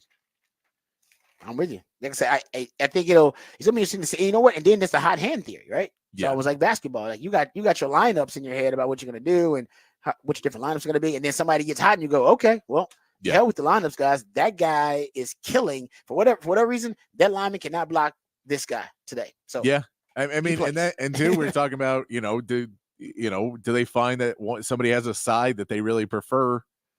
And I mean, because if you're saying, well, can you put Ethan Burke and Trey Moore on the same lineup, or is it going to be an issue that one of them doesn't blitz as well from the left side or the right side, so you don't want to put them in on different sides? And so Barron Sorrell is going to get playing time because he can play both sides. And I mean, there's different factors into it that we won't know until we really start seeing the season. Yeah, because PK, he has a strong side, basically a strong side and a weak side. Yeah. And they have different responsibilities, oftentimes the different body types too. So you're right about that. Maybe some guys he's found with them, handling both responsibilities. Maybe other guys like, no, he's strictly a weak side. He's strictly a strong side. Yeah. So, but it's first world problems because you're deep there, man. I just don't know exactly how it's like wide receiver and defensive end are. If I got a chance to go to practice, like for the start of training camp, those would be the 2 positions I try to go watch. Because I just want to see who's getting the majority of the reps for the first team, who's stepping up, who's leading the drills always is important too, because that's usually your leaders, right? It's like, no, I'm leading the gym drills. I remember when it was my time, I was like, no, I'm leading the drills. This is my secondary. I lead the drills. All right. I'll show everybody how to do it correctly. Follow my lead. That kind of thing. And I wonder how that's working out in the wide receiver room with a lot of new faces. You got a lot of veterans, but you also got guys who've been here at Texas and they, Jonte Cook and DeAndre Moore, they've been here at Texas longer, but maybe guys like Silas Bowden and Matthew Golden and Isaiah Bond have done it on a bigger stage already than those guys. So they're probably like, no, wait, hey, I played in the SEC though.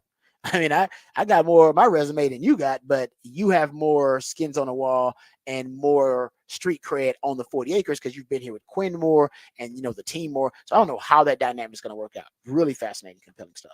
All right, good stuff there on the topic for the Big Fat Poll today. Let's first get updated, educated, and informed on all the top stories with the Horn headlines, and then we'll come back and we'll discuss Team USA, the men's basketball team, with their first Olympic competition, and we'll also get into some Cowboys news, notes, and nuggets of training camp. We'll give an update on the CeeDee Lamb contract negotiations for the Cowboys. Then we also got a Raj rant, and we got a Rangers report. We're jam-packed here at 9 o'clock, but first, the Horn headlines with Patrick Davis. All right, your Horn headlines brought to you by Top Gun Rentals and Lawn Equipment. In the NFL, the Dallas Cowboys lost defensive end Sam Williams for the season with a torn ACL on Sunday during special teams drills. Williams had 8.5 sacks in his first 2 seasons and was third on the team with 4.5 sacks in 2023 while playing only 28.3% of the snaps on defense. The Cowboys will now rely on rookie Marshawn Nealand, who was selected in the second round of this year's draft, to step up. In the MLB, the Astros won their series against the Dodgers this weekend 2-1. Houston came back to win Saturday's game in thrilling fashion, putting 2 runs up in the 8th to tie the game before Alex Bregman hit a no-doubt homer to the left to walk off the game 7-6. Astros now take on Paul Skeens and the Pittsburgh Pirates tonight, with Jake Bloss getting the start for Houston.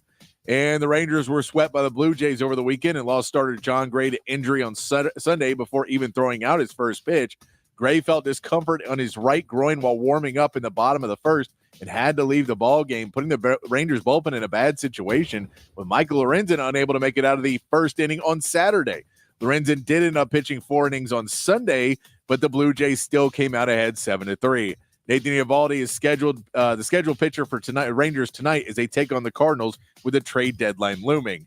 And Team USA got a dominant 110-84 victory over Serbia on Sunday, with Kevin Durant leading the way, scoring 23 points on 8 of 9 shooting. LeBron James added 21 more points, and the USA cruised to victory, even with Jason Tatum and Tyrese Haliburton not playing. Team USA's next game will be against South Sudan on Wednesday. And let's go look at your current medal count. Your current medal count is still 12 total medals for the United States of America, 3 gold, 6 silver, and 3 bronze there for the USA. And that's your Horn headlines. All right. Thank you, Patrick, for the Horn headlines. Getting back to the medal count. So Team USA leading the Olympics right now in total medals. USA. France is second. They have 10 total medals. And I believe, China is third with 9 currently. Just total medal count. Japan and Great Britain both have 8. Looking at gold medals, though, China in the lead right now in gold medals. 5 gold medals total for China. And then you have Japan, Korea, Australia with 4. And then you have the Team USA tied with France with 3 gold medals. So, and that'll continue because I don't even think Team USA has gotten to really their strength, their sports that are considered their core strengths as a group. Their core strength sports are coming up later on in these Summer Olympics. So I expect those medal count numbers to continue to rise. And France is the home country doing well, but that's because they get a lot of entries into the Olympics. So they will continue to have a high count because they are the host country. But 10 total medals for France right now. Yeah, so good stuff there, and of course we'll let you know when the breakdancing happens, because I know some of y'all really want to know about the breakdancing stuff. Actually, because the rest of the sports, I mean, you'll see them, and I think they'll be promoted. Like pro basketball, track and field. I mean, those are gymnastics. Those are like the main sports. They get promoted. They get plenty of airtime. Breakdancing, I don't know. I've never seen it before. I really am intrigued to see it. Every other sport I actually have seen, and I can, I know what's going on. I have some type of knowledge about how they're scoring it and how you can win it, and some strategy. No idea what the hell the breakdancing strategy is. It's just you just go balls to the wall. Like, is it how do they judge it? Are we going off technique and different, or is it degree of difficulty, like gymnastics, where there's a move you can do, like, oh, nobody can do that move. Nobody's ever did a triple handstand, whatever the hell. Like, I have no idea. I'm curious what the uniforms are. Oh, seriously. The music that they're going to play. The music's going to be intriguing too at the Olympics. I'm just very curious about all these. It is. I even wonder what the venue is. How's the venue look? I mean, I don't know. Are we going to try to get a true breakdancing? Well, I don't know. I have been impressed. The Paris venues have looked really good, at least from the inside. I can say they've all looked pretty good. Yeah. Oh, yeah. I wasn't trying to say, like, do they try to make, like, it's just going to be in an arena? Like on a basketball floor? It'll be weird to see breakdancing with chandeliers, but that's what I'm saying. Exactly. Like, and what do you breakdance on? Is it a hard surface, or is it more? They put down some cardboard. Yeah. Seriously, that's what you did in the street. I have so many questions. All right, there you go. So the Olympic medal count, there's for you. Speaking of, let's talk about Team USA for a second. They beat Serbia 110-84. Patrick, they just like a different team with KD. I mean, it's just that simple. He's that uniquely gifted that he transforms the entire complexion of the team. He had 23 points. He was 8 of 9, 5 of 5 from 3-point range. And then you got LeBron, who's just been playing like a man possessed, because as we talked about, his legacy is on the line. He knows that. He knows that if anything happens to Team USA, all the vitriol and blowback will be directed right at him. It'll be LeBron's fault somehow. So LeBron's playing really, really hard. And with those two, with KD healthy and playing well, and LeBron playing well, that's when they can start putting some serious leads, some big leads, potentially even some blowouts on record against some Olympic opponents. 110-84 they beat Serbia by, but looks like Team USA the pre-3-point line, which is where they struggled in some of the exhibitions. They were great. That was mostly because of KD. He looked fantastic. And then they also won the boards. And that's something else that they were questionable on in the exhibition games. Seems like they're just they're more focused now, of course, with the Olympics going, but the KD just adds a different component that no other team can really defend or really have game plan for. No, and I mean, it just talks about adding more and more depth. KD came off the bench in this game as well. Like one of the stats you saw for Serbia was when Jokic was in the game, they were dead even with US. When Jokic was out of the game, minus 26. Damn. Whoa. So Jokic is such a good player. He's just really good, but it also really tells you it goes when you have to sit somebody down, and I believe he played 30 minutes. So like 10 minutes of the game, they lost the game when he was out. That's all it took. But that's what it takes is when now you add in another player that really knows how to play in the Olympics, knows what is required, knows how to do it, which some of these young guys will get there, but it's a lot of guys who don't have Olympic experience. So they just don't have that killer instinct in them right now to just go, no, you're better than all of these guys. This isn't the NBA where you're trying to worry about it. Just go score. Just go get points, and we'll be fine. Kevin Durant had that, so you had LeBron take it over early, and then Kevin Durant just takes over the game, and it's not even really a contest after that point, and they're just able to pull away and stay away from Serbia. I think that, the more guys see that, it'll be a little bit easier for other guys to start to pick up on what you need to be doing. You saw them shoot better once they start going into that. This is a team that you have all the talent, even though we can look and say there's way, way more NBA talent and way more talent on all these teams than there used to be. You still have by far, that stat you give about Jokic, it should tell you it's about depth. Do you have 40 minutes of really good playing? And that's why Tatum is out of a game, because you just have so much depth. You can't play 12 guys. You don't want to in a game because it throws off rhythm. It throws off guys being able to come in and get out. You don't want to sit guys for really long times and then pull them out because, a lot of these guys are not used to sitting for 25 minutes and then trying to go out there and run full speed again. You don't want to get anybody hurt. So I think it was more that, at a certain point, you sat Tatum the whole game. Why put him out there? You didn't really need to at that point. Why risk just sticking him out there to see if he can go run up and down a court and get hurt? But he said after the game that Kerr said he will be playing him in there. It's just matchups are going to be different. We'll see what happens against South Sudan on Wednesday. Yeah, he said, I feel like an idiot not playing him. But, I mean, he said Jason's going to play. But he just really couldn't find the minutes, as you pointed out. Want to be throwing guys out there for the sake of it because there's no guarantee you won't somehow harm the chemistry of the group you got in there. And it's about matchups, too. But that's just how much talent this Team USA group has. They have a rematch with South Sudan coming up next. And South Sudan, congratulations over and order for them, and also because they Royal Ivy, who's their coach, they had their first win in Olympic competition versus Puerto Rico, beat them 90-79. So that squad might be for real, man. The squad's legit. That wasn't just they weren't just pumped up for Team USA, but Team USA will get a chance to get, I'll say, revenge. They won the game. They only won by 1 point, and we'll see if what difference KD makes. KD was not available in that last exhibition where they saw South Sudan. So there you go. Team USA with their big win. Team USA men's basketball with the big win. I want to get into, I guess we got, let's do Rangers report here. And then we'll actually get into Rod's rant next segment, and we'll also throw the Cowboy stuff in there.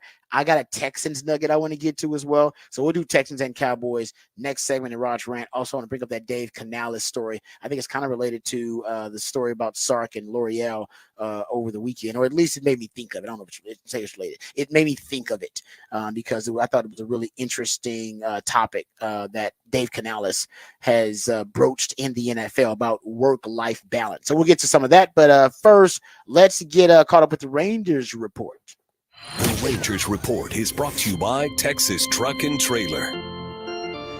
All right. So unfortunately for the Rangers, things did not go well this weekend. 3-game sweep to the Blue Jays. They were swept. The Rangers entered that series on a 5-game winning streak, so things were looking up.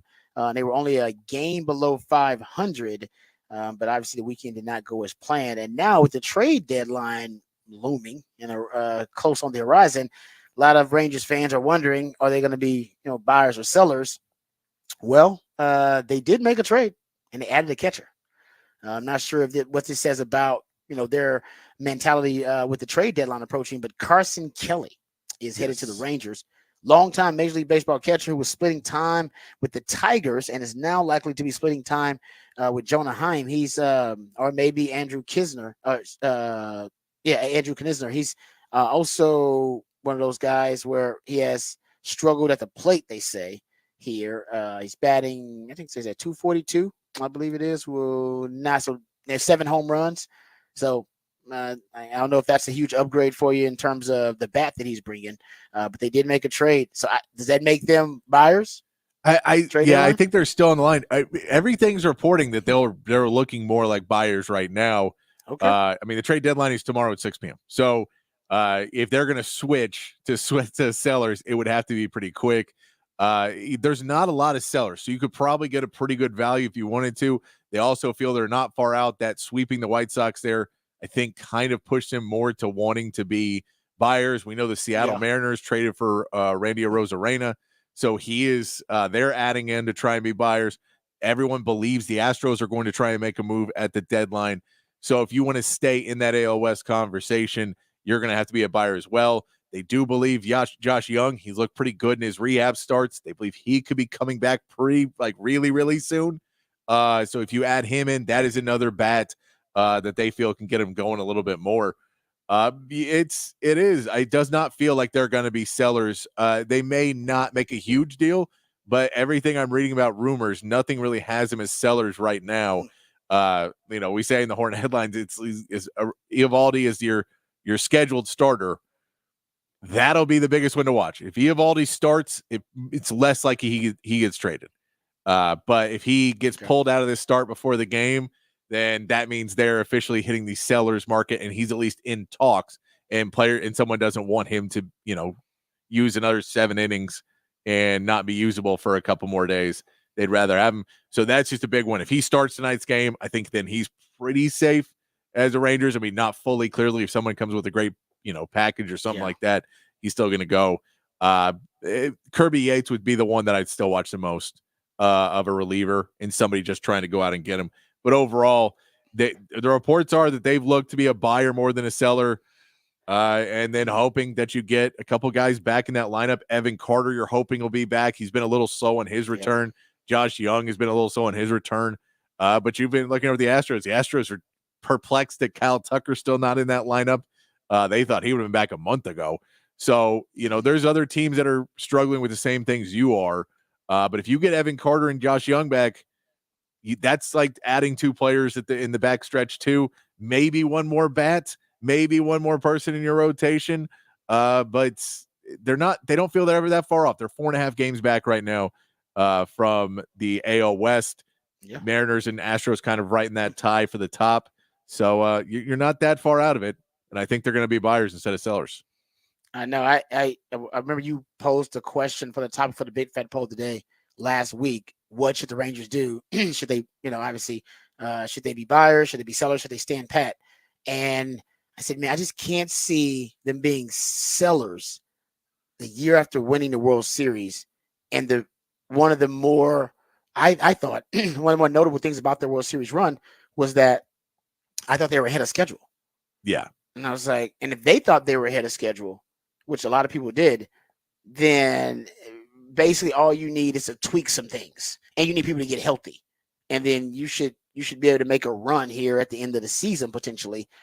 But if you thought last year was a fluke, more of an outlier, just an aberration, you just got hot at the right time, and that wasn't your window, you just got really, really lucky, then you need to be a seller because you need to rearrange your window then. Well, and I mean, but if you just won a World Series and had a schedule, that means your window's right now. But you also got to remember it's baseball too, and we know the Rangers have not I don't think they're this team, but in baseball, there's teams that don't care about windows. They win one, perfectly fine. Sell the team off. We'll start over. We won one, and like the Marlins are that kind of team. We've seen the Rays be teams like that. Like certain clubs, they just say it's too expensive for us to keep everybody, and so once we win one, we're good. And move off all of our young play, move off and restart it up and get our farm system and try and do it again. I don't think the Rangers are that team. The only thing you had to worry about was that regional sports network thing. I don't think it hurt them that much. It just threw off what their budget was. So they're not in a terrible place. But I don't think they're going to give up too much. I wouldn't expect them to make a huge move, but I also don't expect them to make a huge move as a seller either. Yeah, because I think they believe they get healthy. That those are basically moves for them, considering how many injuries they've had. And that we get healthy. And looking what Josh Young's look like, the reports from him out of his rehab assignments, people are really, really optimistic about what he could come back and do. Yeah. Yeah, it said here he went 4 for 10 in 3 weekend games with Double A Frisco. The minor league teams are off on Monday, so he will either rest today or he'll fly to St. Louis to join the Rangers. Yeah. A possible kicker is that he hasn't played 9 innings in the field, going 5 innings Friday, 7 on Sunday, and he was a DH on Saturday. He said the pain has gone from his right wrist for nearly 2 weeks, has been gone, I should say, from his right wrist for nearly 2 weeks. If he made it through the weekend without any other discomfort or inflammation or swelling, the Rangers might be ready to get him in the lineup. He said when Young does return, Josh Smith will morph into a utility role, with ample time at DH too. So, yeah, so it looks like he's on track. Fingers crossed. I don't want to jinx it, but it looks like he's on track. So we'll see if the Rangers can get that boost when they get a couple of guys healthy. All right, that is your Rangers report. Rangers Report is brought to you by Texas Truck and Trailer, your premier truck accessory dealer. Okay, let's get to next segment. We'll get to Rod's Round of the Day. We got Cowboys Nuggets. We'll give you an update on the CeeDee Lamb contract status with the Cowboys. Also, there's an article written in the Bleacher Report about one suggested trade for every team. This suggestion for the Dallas Cowboys has been made somewhere before. We'll talk about that when we come back right here on the Rodcast. All of that and more right here, coming back to you. Lifetime Longhorn Rod Davis and my man Patrick Davis right here on the Horn.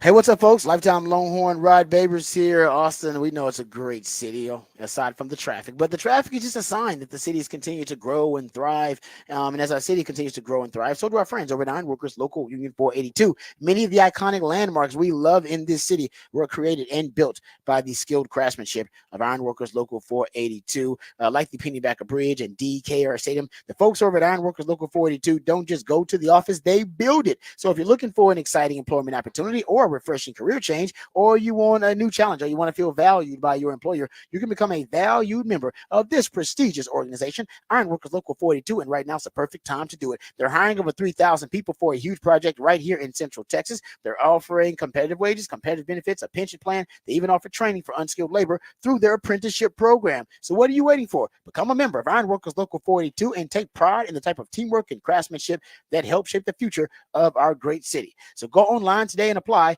at ironworkers482.org. That's ironworkers482.org.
All right, welcome back to the Rodcast. Time to get into Rod's Rant of the Day. First, I want to give an update on the contract situation between CeeDee Lamb and the Cowboys. I saw this from Ian Rappaport update earlier.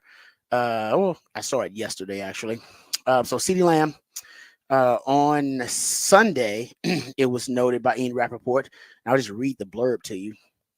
The Cowboys may not be as close as we hope with the CeeDee Lamb contract. He says here, quote, I would say at least they're in a somewhat better place than they were a couple of days ago, a couple of weeks ago. Not there yet. This is not a deal that I would describe as close, but at least there has been some progress, at least some hope that at some point the Cowboys could lock in CeeDee Lamb. He said it doesn't seem like he is going to beat Justin Jefferson, but I wouldn't be surprised if he got pretty close. So Justin Jefferson's at the top of the wide receiver market at $35 million. I can't see it being average annual value that's holding up the negotiations because he's going to get more than Amon-Ra St. Brown, which is $30 million, and I don't think he's going to get Justin Jefferson money, which is at $35 million. But if I was the Cowboys, I don't know if I would draw a hard line in the sand that, hey, you're not getting $35 million, period, because you got to think about what he means to you. And your organization and your offense, and the last thing you need is for him and his people to request a trade. That's not the end of the world because the requesting is not demanding. And Deebo Samuel requested a trade and he ended up signing with the 49ers. So you can request a trade and still ended up. I think it's just as a hard, if you're just going to be a hard line negotiator, that's your way of playing truly hardball. It's like, nah, I'll request a trade. And then it forces them potentially have to, they got to up their offer if they want to keep you, or they got to call your bluff. So I said, I don't think we're getting there, but if you're the Cowboys, you don't want it to get there. And I think if you draw a hard line in the sand that you're not getting 35, and what if he's making 33 mil per year? If you're offering him 33 and he wants 35, you're going to meet at 34. And it's like, well, for either side, I would say that shouldn't be a deal breaker. But I understand players who, it's a pride thing. I want to be the highest paid player at this position, whatever it is. So the Cowboys, I don't know if I don't think that's holding it up. That just can't be. I think maybe what's holding it up is the guaranteed money.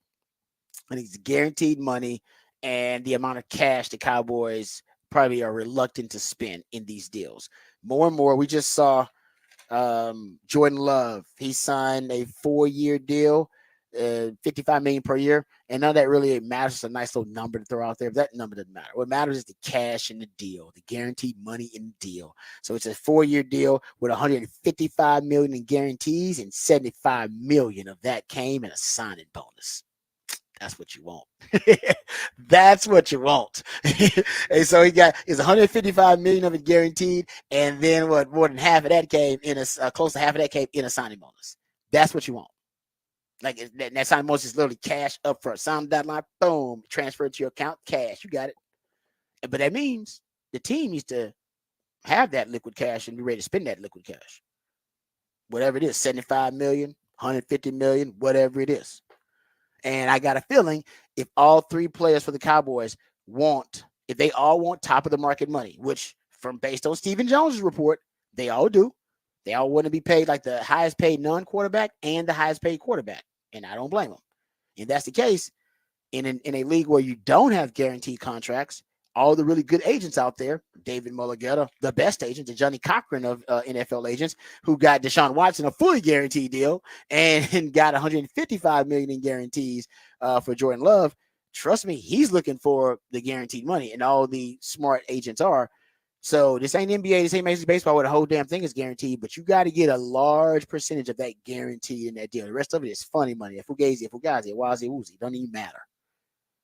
And the Cowboys, if I've told you, if you go look at the Cowboys over the last decade, they don't like to spend cash. If you look at cash spending, which is what your signing bonus is, that's what your guaranteed money in that deals are. That's cash. The rest of that stuff, backloaded, front loaded. There are ways for you to maneuver out of those financial risk obligations, contractual obligations, via via very creative bookkeeping, and then be able to move money around and restructure things, which we see a lot of teams do. But over the last 3 years, Cowboys are 30th in cash spending. All right, that's the last 3 years from 2023 to 2021 at 30th. We skipped the COVID year because it was a weird year for everybody, especially for businesses. But 2016 and 2019, they were 32nd in cash spending. And 2013, 2016, they were 25th in cash spending. They don't like spending cash. They just, no, that's not the way they operate. They like keeping their cash. That's why they're billionaires. But you spend cash, unless we do it in society, cash gives you a bit of a discount. If you go buy something in cash right now, you go buy a car in cash, you go buy a home in cash, you will get it cheaper because you're buying, because everybody wants cash. Give it the cash. Everybody wants cash except for like vendors and stores now. You ever try to give them cash and they don't take it? It's weird. You go to the airport, they don't even want your cash. You notice that? You try to spend cash at the airport, they will not take your cash. They're like, no, we don't want your cash. Your dirty money away from me. So you need to give me your Apple Pay. I don't want your dirty cash though. It's weird. So I used to be as a baller thing to carry cash. I got cash in my wallet now. It's been in there for like months. I can't get anybody to take my cash. Everybody just wants the card. Anyway, I digress. My point is, the Cowboys, they like to keep their cash, and cash gives you a discount on the salary cap, and also you can get contracts off the books sooner. It also helps you, give you a chance to basically have long-term or short-term pain for long-term or short-term gain, depending on how you want to do it. You want to win now? Okay. You want to win later? Okay. That's what the salary cap allows you to do. And paying cash will give you that flexibility, because you can get those contracts off the book sooner, and you can front load those deals, put it all in the signing bonus. Boom. Don't worry. And that gives me relief on my salary cap. Cowboys don't like that, because they don't want to spend the cash. You got to have the cash. You know, they got the cash. They don't want to spend the cash. And so I think what some of this maybe the holdup may be that you're going to spend, and just guarantees alone, how much you're about to spend in these 3 contracts between Dak, Micah, and CD. More guaranteed cash than they've ever spent as an organization, ever. If Jordan Love's getting $75 million and signing bonus, so Dak's going to get $75 million. I imagine Micah's gonna get like 50 and a signing bonus. Hell, what's CD gonna get a signing bonus? Like 25, something like that. You might be spending $150 million in just signing bonus money on these 3 contracts. That's not even the full guarantees. It's just a signing bonus. It's just what I gotta take directly out of my account, put in yours. Cowboys do not like doing that. No. And I mean, and that's what the question is. And it's hard just because the Cowboys normally, if you see someone playing more hardball with them, you get the other side of the coin a little bit more, where the Cowboys push out a little bit more of these guys are being really difficult. And Stephen Jones said these guys want to get paid, but he didn't necessarily say they're being difficult. And so if you say, these guys are walking up and they go, so I want to be the highest paid player in my position. I want to be, I want at least half of it up front. I want 75 to 80% of it guaranteed. And I also want a no trade clause and a no franchise tag clause. I want every single thing, and I'm not giving you an inch back. Yeah, I didn't even think about I didn't even think about those things. You're right. That could be some too. You're right. And so if you say you want all of those things, then it feels like the Cowboys would push back and go, they want an unprecedented contract. They want us to they want fully guaranteed money, no trade. They want to take over. They're trying to hold the franchise hostage. It feels like they would push it back a little bit more to try and get some negative press against these players, but they haven't done that, which leads you to believe that they're not that far off on what the reality of it is, but there's just like some sticking point, whether it may just be the cash, and that's why the Cowboys don't want to push back, because they know it's a bad look to say we don't have the cash to pay them, or we don't want to pay we don't want to. They got to get it. They don't want to pay it. You're right to say that. You would definitely upset your fans. Like, nah, we don't want to pay that much in cash. So if you just say that, what's the hang up? Well, they want $150 million, and we don't have it. Our bank account, the way my bank account's set up, is there's a checking and a savings, and y'all got one of those, right? I can only withdraw so much, and then Venmo's got limits, man. I can't do this. But no, and I'm underselling it, guys. Like that, the Justin Jefferson deal. Jefferson received $89 million fully guaranteed at signing. $89 million. Guys, Jordan Love couldn't even get that. Jordan Love got $75 million. So I'm lowballing it. Micah probably wants 75 to 80 million guaranteed. This is signing bonus. You get 89 signing bonus, 89 million. What do you think Micah's gonna want? Well, Micah, I'm like, I want 85 million signing bonus. If you're Dak, you're like, how much? Man, I want 75 to 80 million signing bonus. And if you're CD, like, I want about 75, 80 million signing bonus. Guys, how much money is that in signing? It's like $250 million in next signing bonus money potentially. You're gonna be spending. It's crazy. Like, that's what I'm saying. Like, I don't know how much those guys are going to ask for, but I guarantee you if Justin Jefferson's getting 80-something million in signing bonus money, like literally when I sign, I get that in my account. And the same thing with Jordan Love. All three of them guys want that. Hell, Dak may want more than that. Dak may be like, no, I want 100 million. That signing bonus done. Period. Put the rest in the deal however you want it. I don't even care about the rest of it. I don't even care how you structure the rest of it. I need the $100 million when I sign on the dotted line today.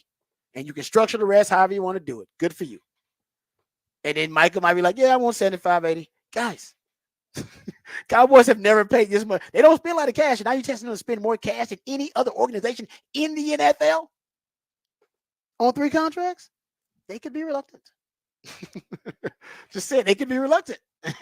That's a lot of cash. I'm even for $1 billion, that's a lot of cash. Like, you're asking the basics. It's a $250 million. It's a lot of cash. That's a lot. Like, even out of your account, you would see that if you're a billion. Like, whoa, how much? Damn. that hurt. Yeah, that's that one you watch it and someone's pouring, the old coffee out. Whoa. Don't be pouring out coffee. Yeah, exactly. You get really frugal around that time. You're like, nah, we got to start watching. We got to start watching ourselves a little bit on here. But I think that could be it too. We're just speculating. I'm just giving you what could happen. Like I said, I didn't realize they were getting that much in signing bonus. Like, that is like, yeah, Justin Jefferson's $140 million contract. 110 of it is guaranteed. Like 110 million of the contract guaranteed, but he got 89 million in the signing bonus. So they're getting wiser now. The NFL agents are like, all right, no fully guaranteed deals. Okay. But what I'm going to need is I'm going to need this much guaranteed of the deal, 75% of the deal guaranteed, whatever. And I'm going to need a big, giant signing bonus. And I think that's what the Cowboys are asking for. All right. Texans, real quick. So Patrick and I have been trying to get the Texans and the Cowboys on the same page. When it comes to a trade for Dameon Pierce. The Cowboys need a running back, and the Texans no longer need Dameon Pierce's services. There's an article over at Bleacher Report, one trade each NFL team should make. And lo and behold, the team for, I think it's Alex Ballantyne, the Bleacher Report wrote the article. He said the Texans he basically said the Cowboys should trade for Dameon Pierce. He said for a 6th round pick, I think is what he had here, but he says one of the Cowboys' biggest needs is running back. He said trading for Dameon Pierce could be a great move. 2022 4th round pick, averaged 4.3 yards per carry, posted 1,100 yards from scrimmage as a rookie, but lost his job in the backfield to Devin Singletary because of a scheme change and wasn't necessarily adept at running that scheme. And maybe I think the Cowboys run a lot more power schemes than the Texans. They run predominantly the Shanahan zone blocking scheme. So there you go. Somebody else looking at it. Now it's out there. Patrick and I have been throwing it out there for like, how long? Like a while. It's been a while. Months now, yeah. So now at least other smart football minds are saying the same thing. I don't know what the Cowboys are waiting on. Maybe they think the Texans are going to cut him. I don't think the Texans would cut him now. No. But they do have Cam Akers now and Joe Mixon. And they drafted that running back, so they could actually they could cut him. They could. I think they like to trade him before they cut him. I think you get a 7th for him before you could. I mean, because somebody will want him. Somebody will want him, and the Cowboys should want him. Casario will call him. Honestly, he might already call him. The Cowboys might be, once again, bad at deal making. They might be trying to play hardball. He's like, no, he's gonna cut him. Let's take the chance. He's gonna cut him. It's a 6th or 7th round pick. Just trade for him. Nick, we gotta wait a couple more Leafs. Gotta fall. We gonna wait on the leaves to fall. Nick, run the option to the side. Nick, I am 7 centimeters from the sideline right now. I'm waiting. I'm waiting. Yeah, I'm gonna pitch it to you, Nick. Hey, Nick. Now I'm gonna pitch it to you. I love Jerry Jones. I don't want to see like I don't like Jerry. I love me some Jerry Jones. I do. He is so entertaining. He is so entertaining. I'm not a Cowboys fan though. I'm a quasi fan, so I know for y'all it's frustrating. But for me, watching on side in, I mean, he really is. He's very entertaining. He's always giving you something, man. It's never a dull moment with Jerry Jones. Y'all admit that. Will y'all admit that? It's like I always said about bad relationships too. That's how, you know what I mean? Like even Chris Rock talked about how, dull relation, like sometimes relationship gets boring, but honestly that's comforting. It's like, no, we're in a routine. We're comfortable with each other. We know what's going on. It's like, oh, some people think that's dull and boring. So they want to break up because they want some, excitement. They want some excitement. Like, and you end up in a bad relationship. And he said one thing about a bad relationship, he said it's never dull or boring. It's always exciting. You never know. You get your tire slashed, or you come home and it did. Something crazy is going on because you're in a bad toxic relationship. That's the Cowboys and Jerry Jones. It ain't boring. But I think you'd rather be in a dull Green Bay Packers, Pittsburgh Steelers type relationship with that team. It's like, well, we kind of know what's going on. We're never going to have a losing season with Mike Tomlin. We know that. Yeah, it's like, but the Cowboys fans, it's exciting, but kind of toxic. All right, we come back. We'll wrap it up, put it in the oven, and we'll play Who Said That. That's when Patrick plays pieces of audio based on the context clues or based on the familiarity of the voice. Hopefully you can identify and recall who said that.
All right, welcome back to the Rodcast. Smooth Soul Monday. That's when Patrick, my co-host, the Idealionaire, he plays jams intended to make your transition from the fun-filled, stress-free weekend to the very stressful, hectic work week to try to make it a smooth transition because it can be a bit of a rocky one at times. In order to do that, he plays jams that are going to just that mellow you out for that Monday, so you don't have a case of the Mondays. Thanks to Patrick. We appreciate him and for all of the musically themed days of the week. We also appreciate his efforts for the topic for the big fat poll of the day, and that is posted for you now. A lot of Longhorn fans getting giddy about the season, at least training camp getting ready to start for the Longhorns.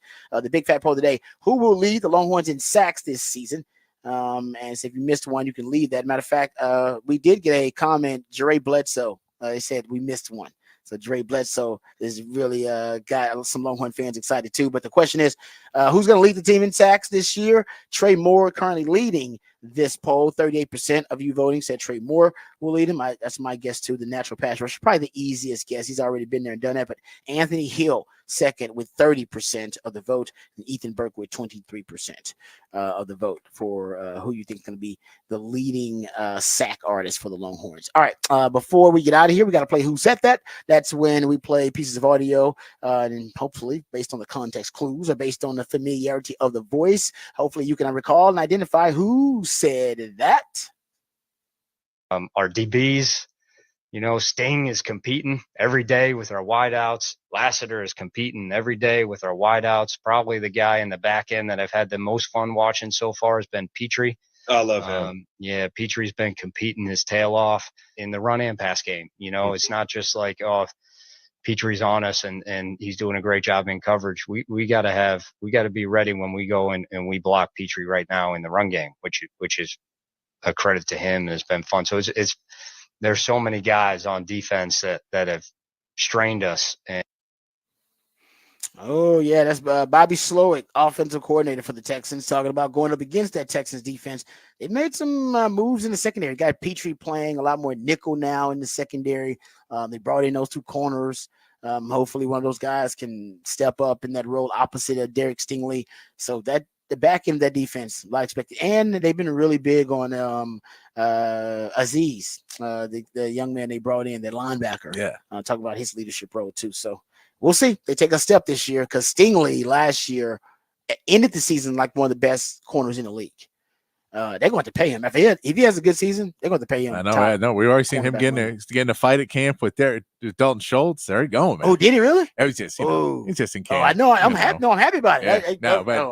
They already got tangled up and had to get separated. So it's good. It's good stuff. That's what we need, man. That's what we need. All right. Thanks, Patrick, for all you do, brother. You're doing a great job as always. Thank you guys out there for listening. Remember, the revolution will not be televised. We talk about it right here on the Rodcast. We love you guys. We mean that. Take care of yourselves, but more importantly, take care of each other. Until next time, same channel. Hook 'em. Peace.